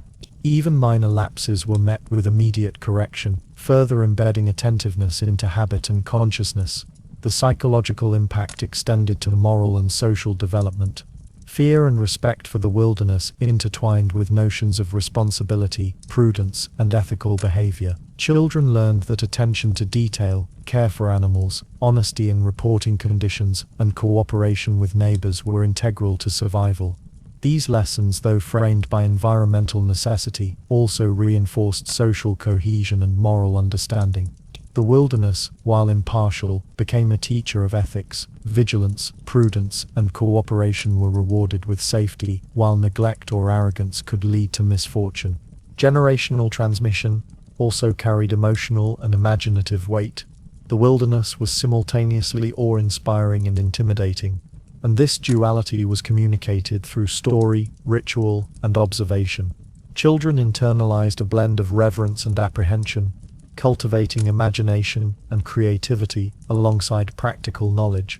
Dreams often incorporated elements of the natural world, predators, storms, or community experiences, rehearsing responses to both physical and psychological challenges. Over time, this layering of imagination, knowledge, and experience produced a resilient, adaptive mindset, one in which respect for the environment was inseparable from understanding its hazards. even as settlements stabilized, with fences, barns and cultivated fields asserting human presence. The inherited psychological patterns persisted. Children raised in homesteads that had achieved relative security still exhibited attentiveness, caution, and measured curiosity.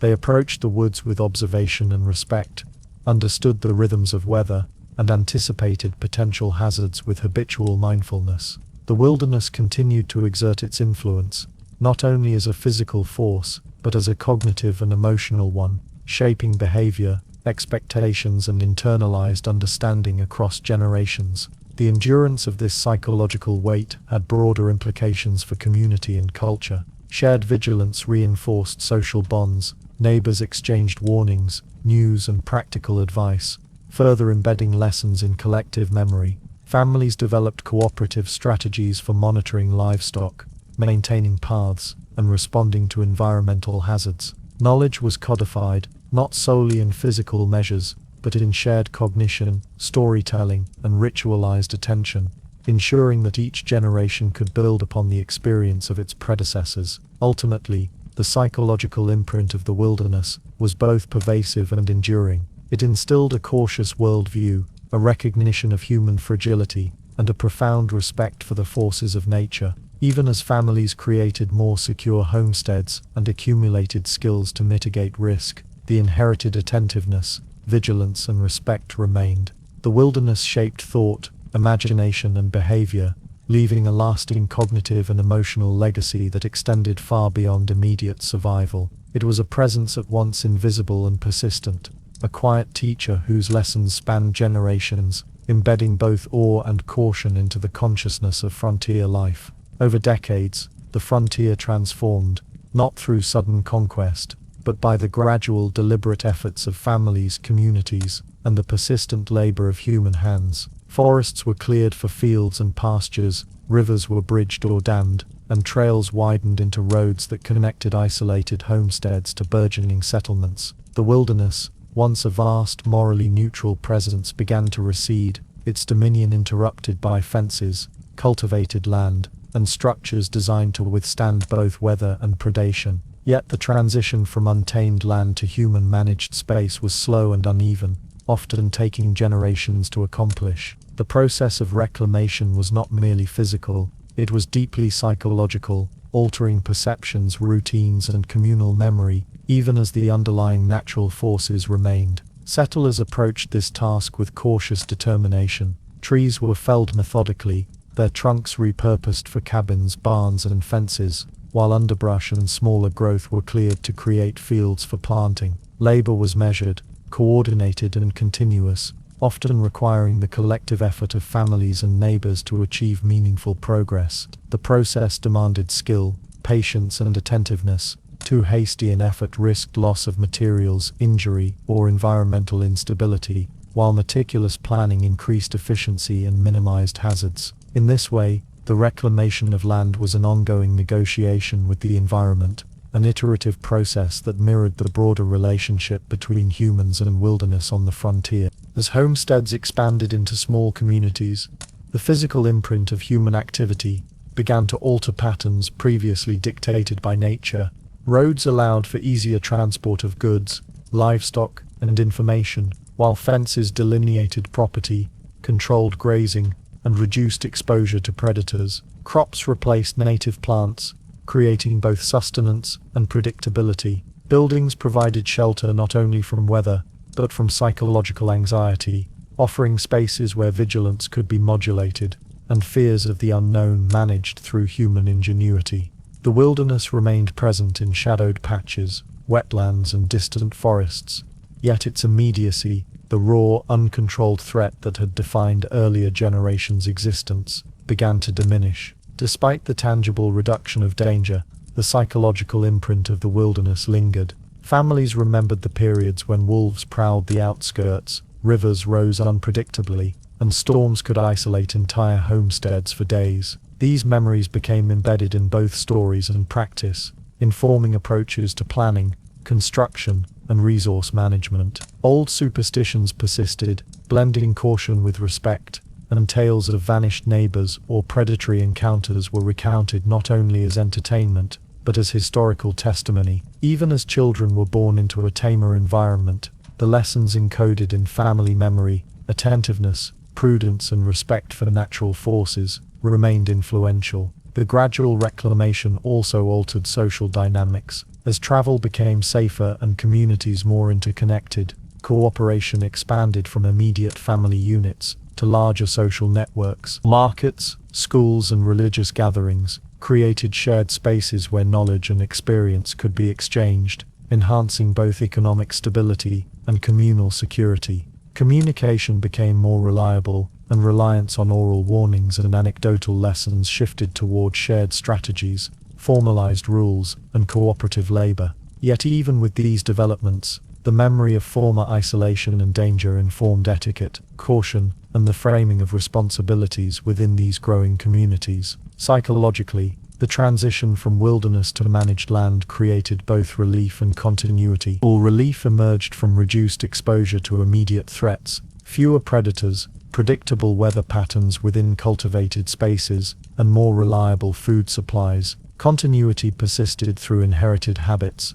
observation skills, and internalized caution. Families understood that the wilderness, though physically diminished, remained an enduring presence in imagination, memory, and cultural practice. Its lessons about humility, resilience, and attentiveness were embedded into daily routines, shaping decision-making in subtle but enduring ways. Even as fences rose and roads extended, the frontier's psychological landscape was never fully erased. The reclamation of land also highlighted the tension between permanence and impermanence. All cabins, fences, and fields created the appearance of security and control. Nature's cycles continued to assert themselves. Floods could erode newly constructed embankments, storms could damage structures, and pests could decimate crops. These reminders reinforced the enduring truth that human mastery was provisional, and that memory, observation, and adaptation remained essential. Settlers internalized this balance,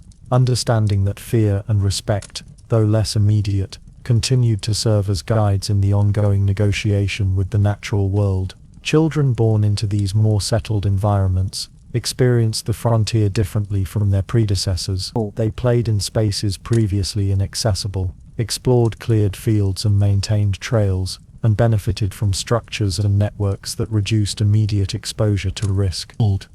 Yet stories, rituals, and family memory ensured that they inherited not only the advantages of human reclamation, but also the cautionary frameworks developed over generations. Knowledge of predators, storms, and environmental cycles was transmitted as cultural inheritance, bridging the gap between past and present, and ensuring that the psychological weight of the wilderness remained a guiding force in decision-making. Even as towns and infrastructure expanded, the contrast between managed land and wilderness remained palpable. Forests at the periphery continued to evoke awe, caution, and curiosity.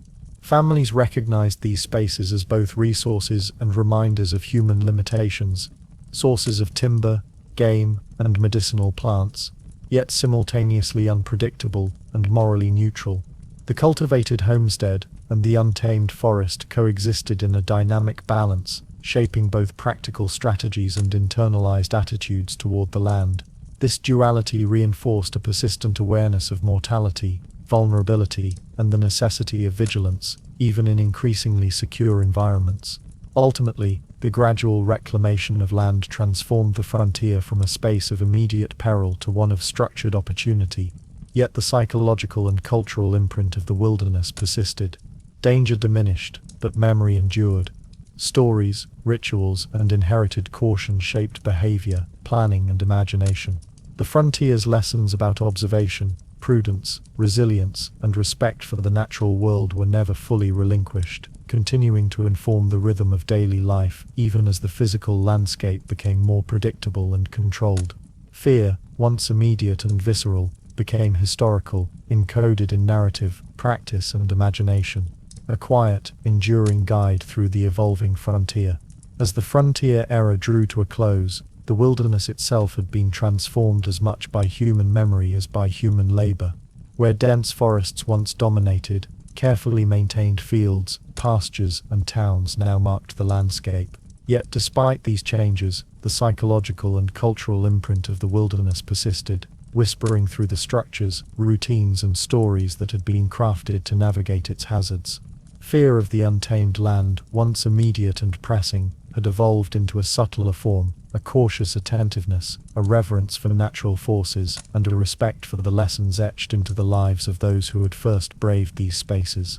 Families who had endured generations of frontier life carried these lessons forward, not merely as abstract advice but as deeply embedded frameworks of thought and behavior. Parents transmitted knowledge of weather patterns, predator behavior, and environmental cues to children, ensuring that even in landscapes where danger had diminished, the attentiveness honed over decades of survival remained a guiding principle. Stories of vanished neighbors, feral animals, sudden storms, and illness became cultural touchstones, mementos of past vigilance and survival strategies. These tales, repeated at hearths, in schools, and during communal gatherings, were no longer immediate warnings but enduring guides, shaping values, imagination, and moral understanding. The imprint of frontier fear also found expression in literature, folklore, and early American narratives. Writers and storytellers drew on the tension between human ambition and environmental unpredictability, often portraying the wilderness as simultaneously nurturing and threatening. Tales of pioneer life emphasized resilience, resourcefulness, and prudence, reminding readers that survival was contingent not merely upon strength or labor, but upon observation, respect, and humility. In this way, the legacy of frontier families' fears transcended practical advice, embedding itself in the moral and imaginative fabric of society. Even as the wilderness receded from daily necessity, it remained a presence in memory and landscape alike. Rivers, forests, and hills retained the echoes of danger, once faced along their edges, their shapes and sounds carrying faint reminders of the struggles and vigilance of generations past. Descendants, walking along cultivated paths, or exploring remaining patches of untamed land, experienced an inherited attentiveness, a reflexive caution shaped by stories, rituals, and observation passed down over decades. The wilderness was no longer an immediate threat, yet it maintained a quiet authority, a subtle teacher that instructed respect, patience, and care in all interactions with the natural world. Cultural practices reflected this enduring legacy. Seasonal preparations, from stocking firewood to observing weather patterns, continued to emphasize attentiveness and foresight. Even in environments transformed by roads, fences, and towns, rituals retained echoes of the challenges once posed by untamed land. Children were taught the value of preparation, humility, and observation, often through reenactment, storytelling, and hands-on experience. The knowledge acquired by early settlers had become codified, not only in structures, routines, and skills, but in the collective consciousness of communities, providing a stabilizing influence long after immediate threats had diminished. The transformation of fear into cultural memory also had psychological and emotional dimensions. Whereas earlier generations experienced visceral anxiety, immediate, tangible, and often life-threatening, later generations experienced a more reflective form of attentiveness. Imagination, tempered by experience, allowed for an awareness of risk without the paralyzing immediacy that had characterized frontier life. Respect replaced terror. Caution replaced panic. The wilderness, though tamed in appearance, retained its capacity to instruct, its presence mediated through memory, observation, and inherited narratives. Families had learned that survival was not simply a function of labor or tools, but of perception, attentiveness, and humility. Community practices reinforced this legacy. Towns and settlements, while providing physical safety and stability, continued to observe the lessons of their frontier origins. Cooperative labor, shared knowledge, and communal vigilance were embedded into local governance, social norms, and practical routines. Seasonal fairs, religious gatherings, and civic events provided opportunities to recount experiences, share advice, and transmit collective wisdom. Through these mechanisms, the attentiveness developed on the frontier became a cultural inheritance, ensuring that the hard-earned lessons of survival persisted even as landscapes and lifestyles shifted dramatically. The wilderness also retained its metaphorical presence in cultural imagination. It came to symbolize both challenge and opportunity, risk and reward, danger and beauty. Art, literature, and folklore frequently depicted forests, rivers and storms as agents of both trial and education. These symbolic representations were grounded in lived experience, the tangible lessons of vigilance, respect and humility, learned through generations of interaction with untamed land. Children and adults alike internalized these symbols, integrating them into moral and practical reasoning. The frontier's lessons were thus encoded in imagination, as well as in labor, forming a dual inheritance of skill and perception. Even as towns expanded and homesteads stabilized, the subtle reminders of past danger persisted in daily life. The positioning of fences, the maintenance of wells, the management of livestock, and the observation of weather all reflected inherited knowledge of environmental risk. While immediate threats had diminished,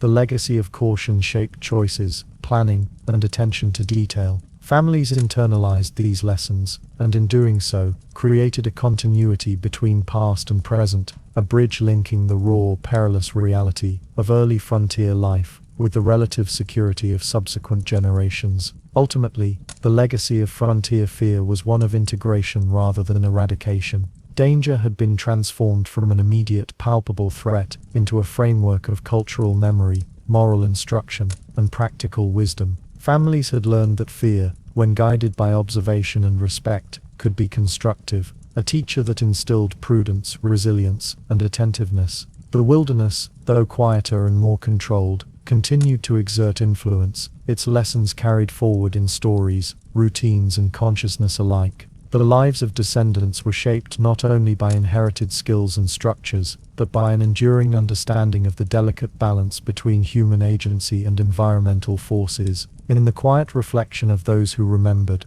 the forest and river, the wind through trees, and the seasonal rhythms of nature spoke a silent language of vigilance and respect. Fear was no longer immediate, but it was never entirely absent. It had become a refined meditative awareness, a recognition of limits, and a guide to thoughtful action. Frontier families' fears, encoded in memory, ritual and literature, were not irrational. They were lessons written in the language of the land itself. In the hands of descendants, these lessons continued to shape imagination, behavior, and moral understanding, a subtle yet enduring testament to the enduring dialogue between human beings and the wilderness that had defined the frontier era.